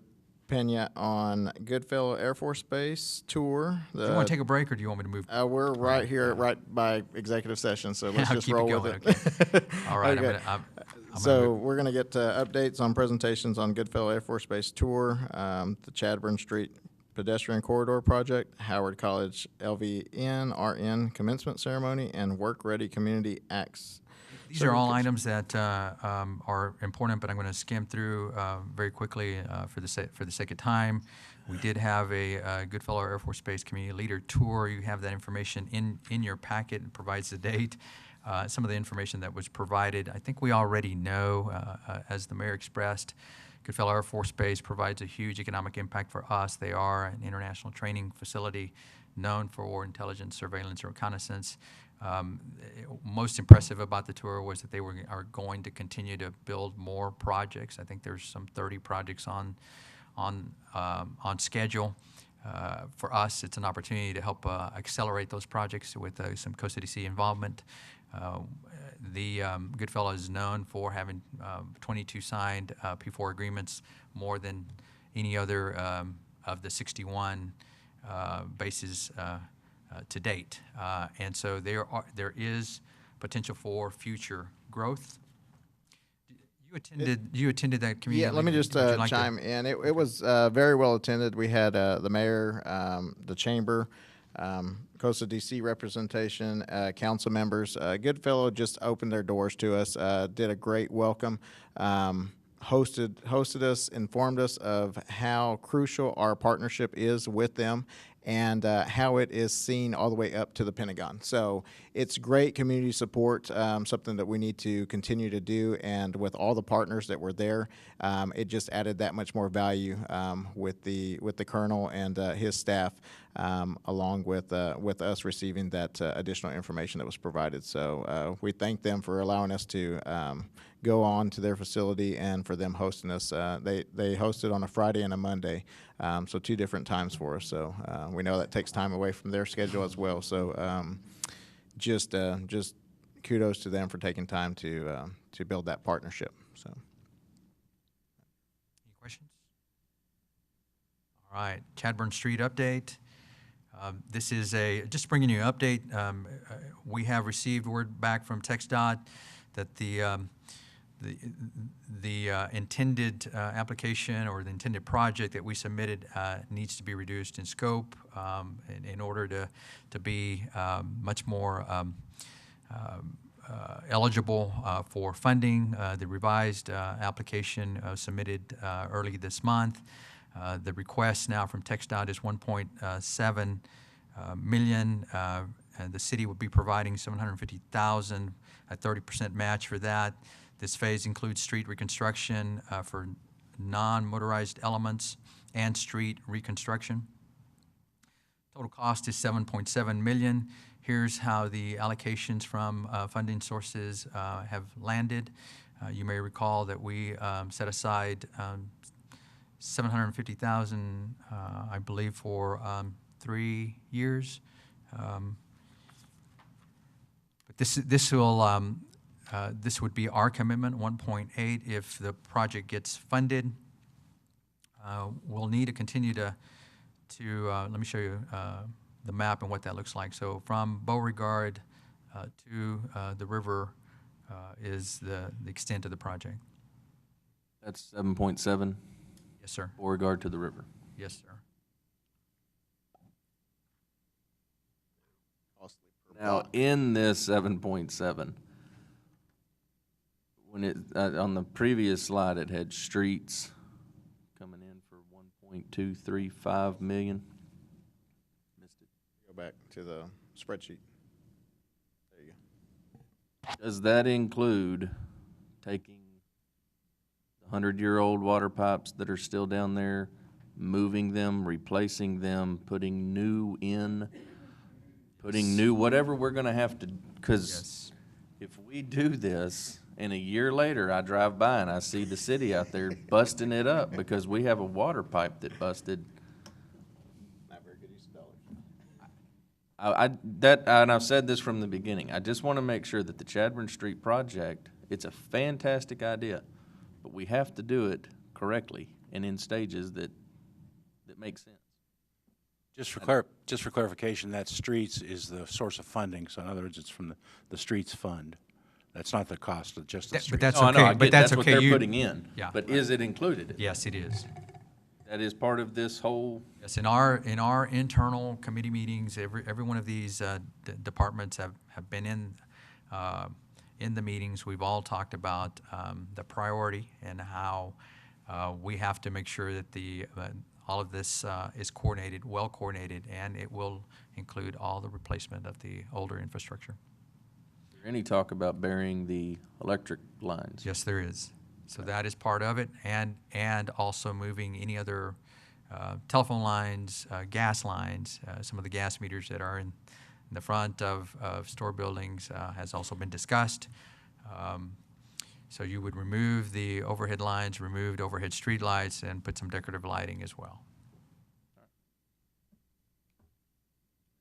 So we may come back with you with a resolution to approve this amount if the project gets awarded. Moving very quickly, the Howard College LVN-RN. This was the inaugural class. 24 students graduated last month, and this is the product of the LVN-RN program. We have another some 20 plus nurses that are going to be graduating in the near future, but every one of them has received an offer or has gone from being underemployed to a higher skill position. Very proud of that. I think the other thing about Howard College and these students specifically is they tested the pre-test for the RN. They tested 11th in the nation. Yeah. So that's the kind of product that is being developed and produced there at Howard College. Very proud of them. You may know some of the names. Finally, I want to talk about the ACT Work Ready Communities certification. We're very excited about this. Sarah Lamag, who is sitting behind us, you may recall we brought her on through an MOU with ASU and the VISTA core program, and she's been doing a great job facilitating, coordinating, being the champion of the stakeholder luncheons, employer luncheons, educator luncheons. We've added recently Region 15, ASU's Academic Affairs, and SAISD to the committee. And I'm just very proud to tell you that we've received notice that we have received certification. These are the numbers as they have come in. So we've surpassed the required goals. Again, this is a logo, only the second county in the state of Texas. I cannot tell you how important that is. These certifications mean a lot to employers and industry who's trying to locate in the community. You'll see the number 97, we're over 100 employers who have signed on. About 30 of those employers are recommending, while the others are recognizing the certificate. In the state of Texas, the only other county is Gregg County. They're in the third year now, and they're only at 100 employers. So I can tell you that we're going to surpass that number and probably lead the state. So I'm very proud of that effort. With that, that concludes my updates. If you have any questions. I'd like to ask a question on the certification. Yes.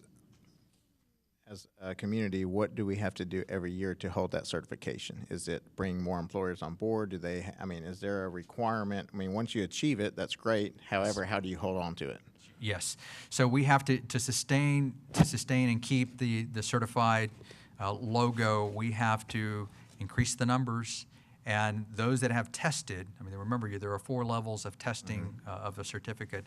Is to increase those, to have them move up the level. So we have a bronze, a silver, a gold, and a platinum level, and so we need to get them to move to the highest level and increase the number of employers, move them from recognized to recommend. Recommending basically says we see the NCRC certificate as a requirement to hiring the individual and or utilizing the program for pre-screening. And we heard a lot of testimony, went to Gregg County. Eastman Chemical, who used to be Eastman Kodak, utilizes it as a pre-screening and also helped identify those individuals that are promotable. So they use it as a promotion mechanism within the organization and to determine if they're the right individual in the right position. So assessing those skills is important to them. Interesting about them, and I don't want to belabor this, but they saw that their workforce, about 50% of the workforce, was going to be retiring in a very short time frame, and they could not see a talent pool in the pipeline. And they're sold on this program. They totally utilize it. Their economic development organizations in Kilgore and Longview believe in the program. In fact, they've had site visits from companies that have been in states where the program is in place. And once they were told that they're a work-ready community, there are no questions asked about the workforce. They can talk about the infrastructure or location and so forth, but no questions asked about the workforce as a result of being a certified community. With that, I am done with my updates, and we can move into executive session if you're ready. Any other questions for Roland? Okay. All right, we are now moving to closed session, executive session under the provision of the Government Code, Title V, Open Government Ethics, Subtitle A, Open Government, Chapter 551, Open Meetings, Subchapter D, exceptions to requirement that meetings be open under the following sections. Line item A, Section 551.072, deliberations about real property regarding the ASU SBDC lease at the Business Resource Center, RFP number RE-03-17, and the San Angelo Business and Industrial Park. Item B, Section 551.0871, to discuss or deliberate Project 2017-223G regarding commercial or financial information that the government body has received from the government, from a business prospect that the governmental body seeks to have, locate, stay, or expand in or near the territory of the governmental body and with which the governmental body is conducting economic development negotiations. We are now breaking into executive session. It is now 10:34, and I am going to ask that members of the public please wait outside, and we will take about 45 minutes. Executive session. It is 11:34, and we are now out of executive session. We are considering items being discussed in executive session at this time. 2 items to be discussed. We'd like to see if we have a motion on item A from the board. Yes. So move we reject the $1 offer from ASU per year of renewed lease proposal differing from the previous lease agreement of $22,488 and would reaffirm the existing lease we have with him. I have a motion on the floor. Is there a second? Second. Okay, there is a second on the lease agreement. Do we have any other board discussion that we would like to take on this item? Representation from ASC, would y'all like to come up and to the podium, or?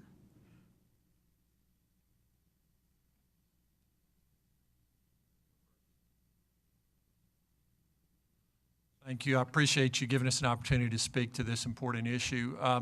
This is obviously an unusual request, but one that we felt like we needed to make given the circumstance that the SBDC finds itself in. The SBDC is not really funded by ASU. It's funded by the state of Texas through special line item appropriations, and it's funded by the federal government through the Small Business Administration. This was one of those years in which the legislature decided that it was going to severely cut funding to many of the special line items and the small business development centers, in spite of the fact that they return many multiples of dollars in additional tax revenues for every dollar that the state spends on them. Legislature just had a hard time wrapping their head around that and chose to cut those about 40%. That money flows to the SBDC through 2 avenues. One, it comes as a special line item to ASU, it's just direct pass-through. And the other comes through University of Texas at San Antonio, where the network is headquartered, and then they distribute it out to all the different SBDCs in that network, which runs from El Paso over to Victoria, down to Brownsville, and we're in that group too. So they took it pretty hard. I think you probably saw the memo that Dave provided Roland. I think their net impact was somewhere between 30 and 40% on their budget. And their budget's all people, really, people and the rent. So they had to tighten their belt on some people. They lost their rural business advisor in January. They're losing another one at the end of this month. And they're not able to replace either one of those lines. So a number of y'all here have been clients of the SBDC over the years, and you know how important they are for the economic development in the community. We talked about business retention and expansion, talked about helping local businesses, small businesses market themselves. I mean, these guys are your original small business help for free. Great technical expertise that frankly is not available anywhere else in town. Where else can you go and get that? Costa DC plays a very important role in economic development. Chamber plays a very important role in economic development. But the services that these guys provide for free and confidentially and have done so since 1990 are, in my opinion, just really key to the economic development. And so we're just looking for a little bit of help. It's not unusual for a city or a county to provide some funding for SBDCs. And I know that's not the case here, and we're okay with that. But we just look for some way for him to not, for Dave and the shop to not have to cut any more people loose. Like I said, they've lost 2.25 FTE. They had to take their only administrative assistant and cut her back to 3/4 time. So they're bare bones there, but they do a wonderful job for the community. They're a key partner in the Business Resource Center. And so we felt like it was a good request to make and give you all an opportunity to help us over the hump of this biennium. We expect at the end of the biennium that things will turn around for the state. I mean, they found, what, 276 million more in the couch cushions by the time the special session come around. My own personal take is I think the state economy is improving, and I think that we'll see things be a lot better for the legislature in terms of general revenue when they come around. So it's an humble request that we make to give us an ability, and we felt like it was not a request that would really harm the ability of the Costa DC to continue to do the things that they're doing. They're so important to the community. And so, Dave, you have anything else you want to say? Thank you, Dean. I know you've been here a long time, so I'll just stress that the Business Resource Center, which we are a big part of making it happen, has been great for us in the community to better serve the citizens of San Angelo, obviously, especially in the minority community. Being located off campus and there has been great for us. And you know, we've been doing what we do since 1990. In 1990, it was basically the Chamber and the SBDC. And then, of course, in 1999, Costa DC came along, and as did the Workforce Board and then downtown San Angelo. But for 27 years, we've been providing technical training, advice, and training for free, basically for free, to the business community. And I think, and we think, we're proud of the fact that we think San Angelo is the community is today in part due to our work for 27 years. So thank you for your consideration. And Thank y'all, gentlemen. Do y'all have any questions, board? I would like to add, my business does not exist without the Small Business Development of ASU. So this is a personal thing with me, and I understand what you do and how you do it, and I am forever grateful to it. I think my concern was just the sheer difference of what was being paid versus the $1, what's being offered.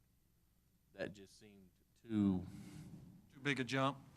Extremely too big a jump. I mean, Well, you said a little help. Y'all were asking for a little help. That seems like a lot of help. And well, I guess when I said a little help, I meant in terms of the overall budget of Costa DC, that $22,000 was not a big hit.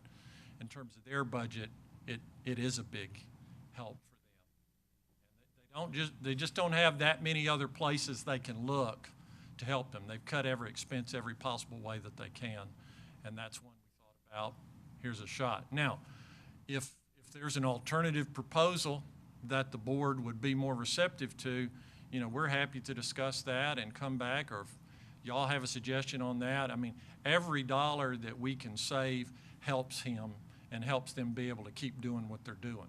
So if we want to talk about, you know, a 50% reduction or something, we're happy to amend our suggestion. I don't know the technical way, if we have to bring you a different proposal or whatever to do that, but any help you could give us would be help. That would be I believe that if you would address that with the staff, we would appreciate you doing so. Please do.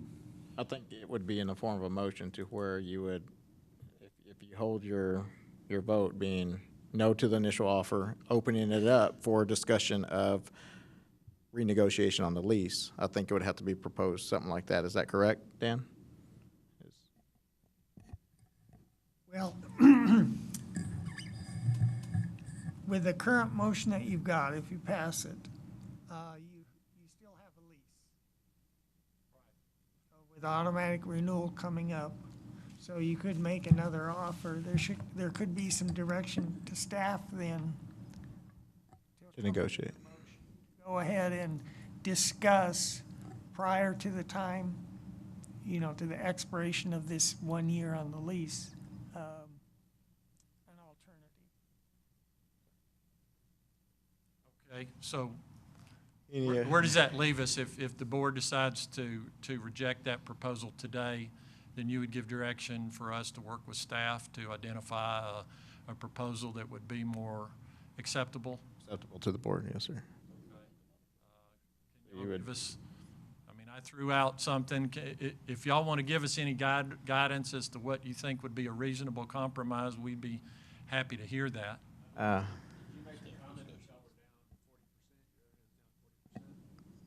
the neighborhood of that, yeah.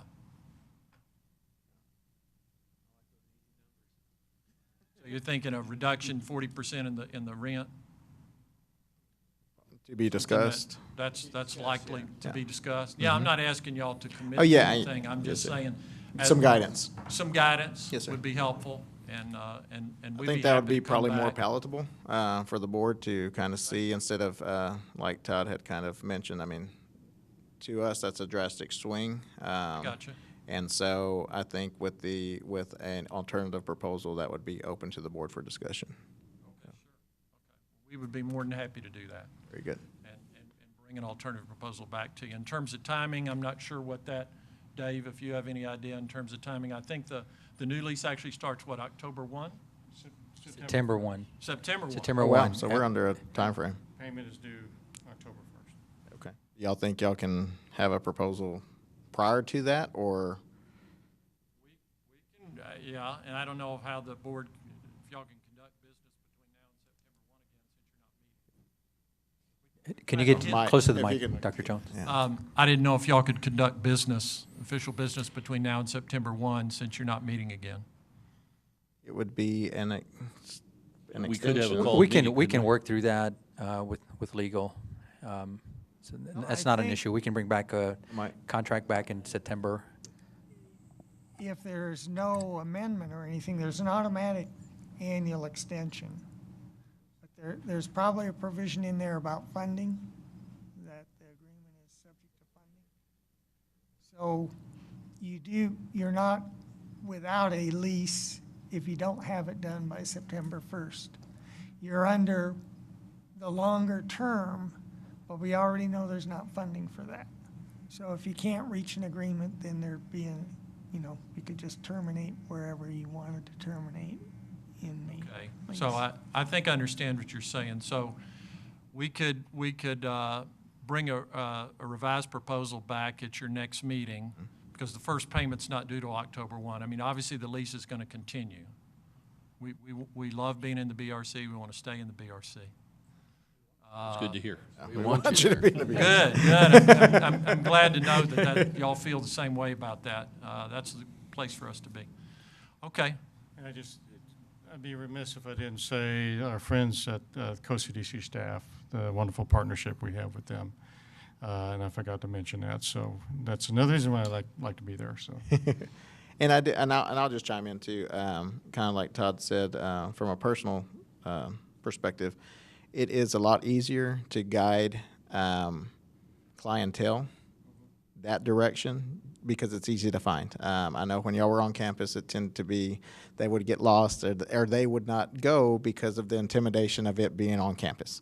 So I think that knocked down barriers, and I know from a standpoint that I refer business to Dave and Adrian and his group down there, and it has been more open and better location for clientele. Need to amend. Thank you, gentlemen. Thank you. Thank y'all. May I suggest that rather than amending this or this motion, we simply table the matter for a future adjustment? Would that be appropriate, Dan? Or do we have to take action? Well, I think you need to take action on their offer. Okay.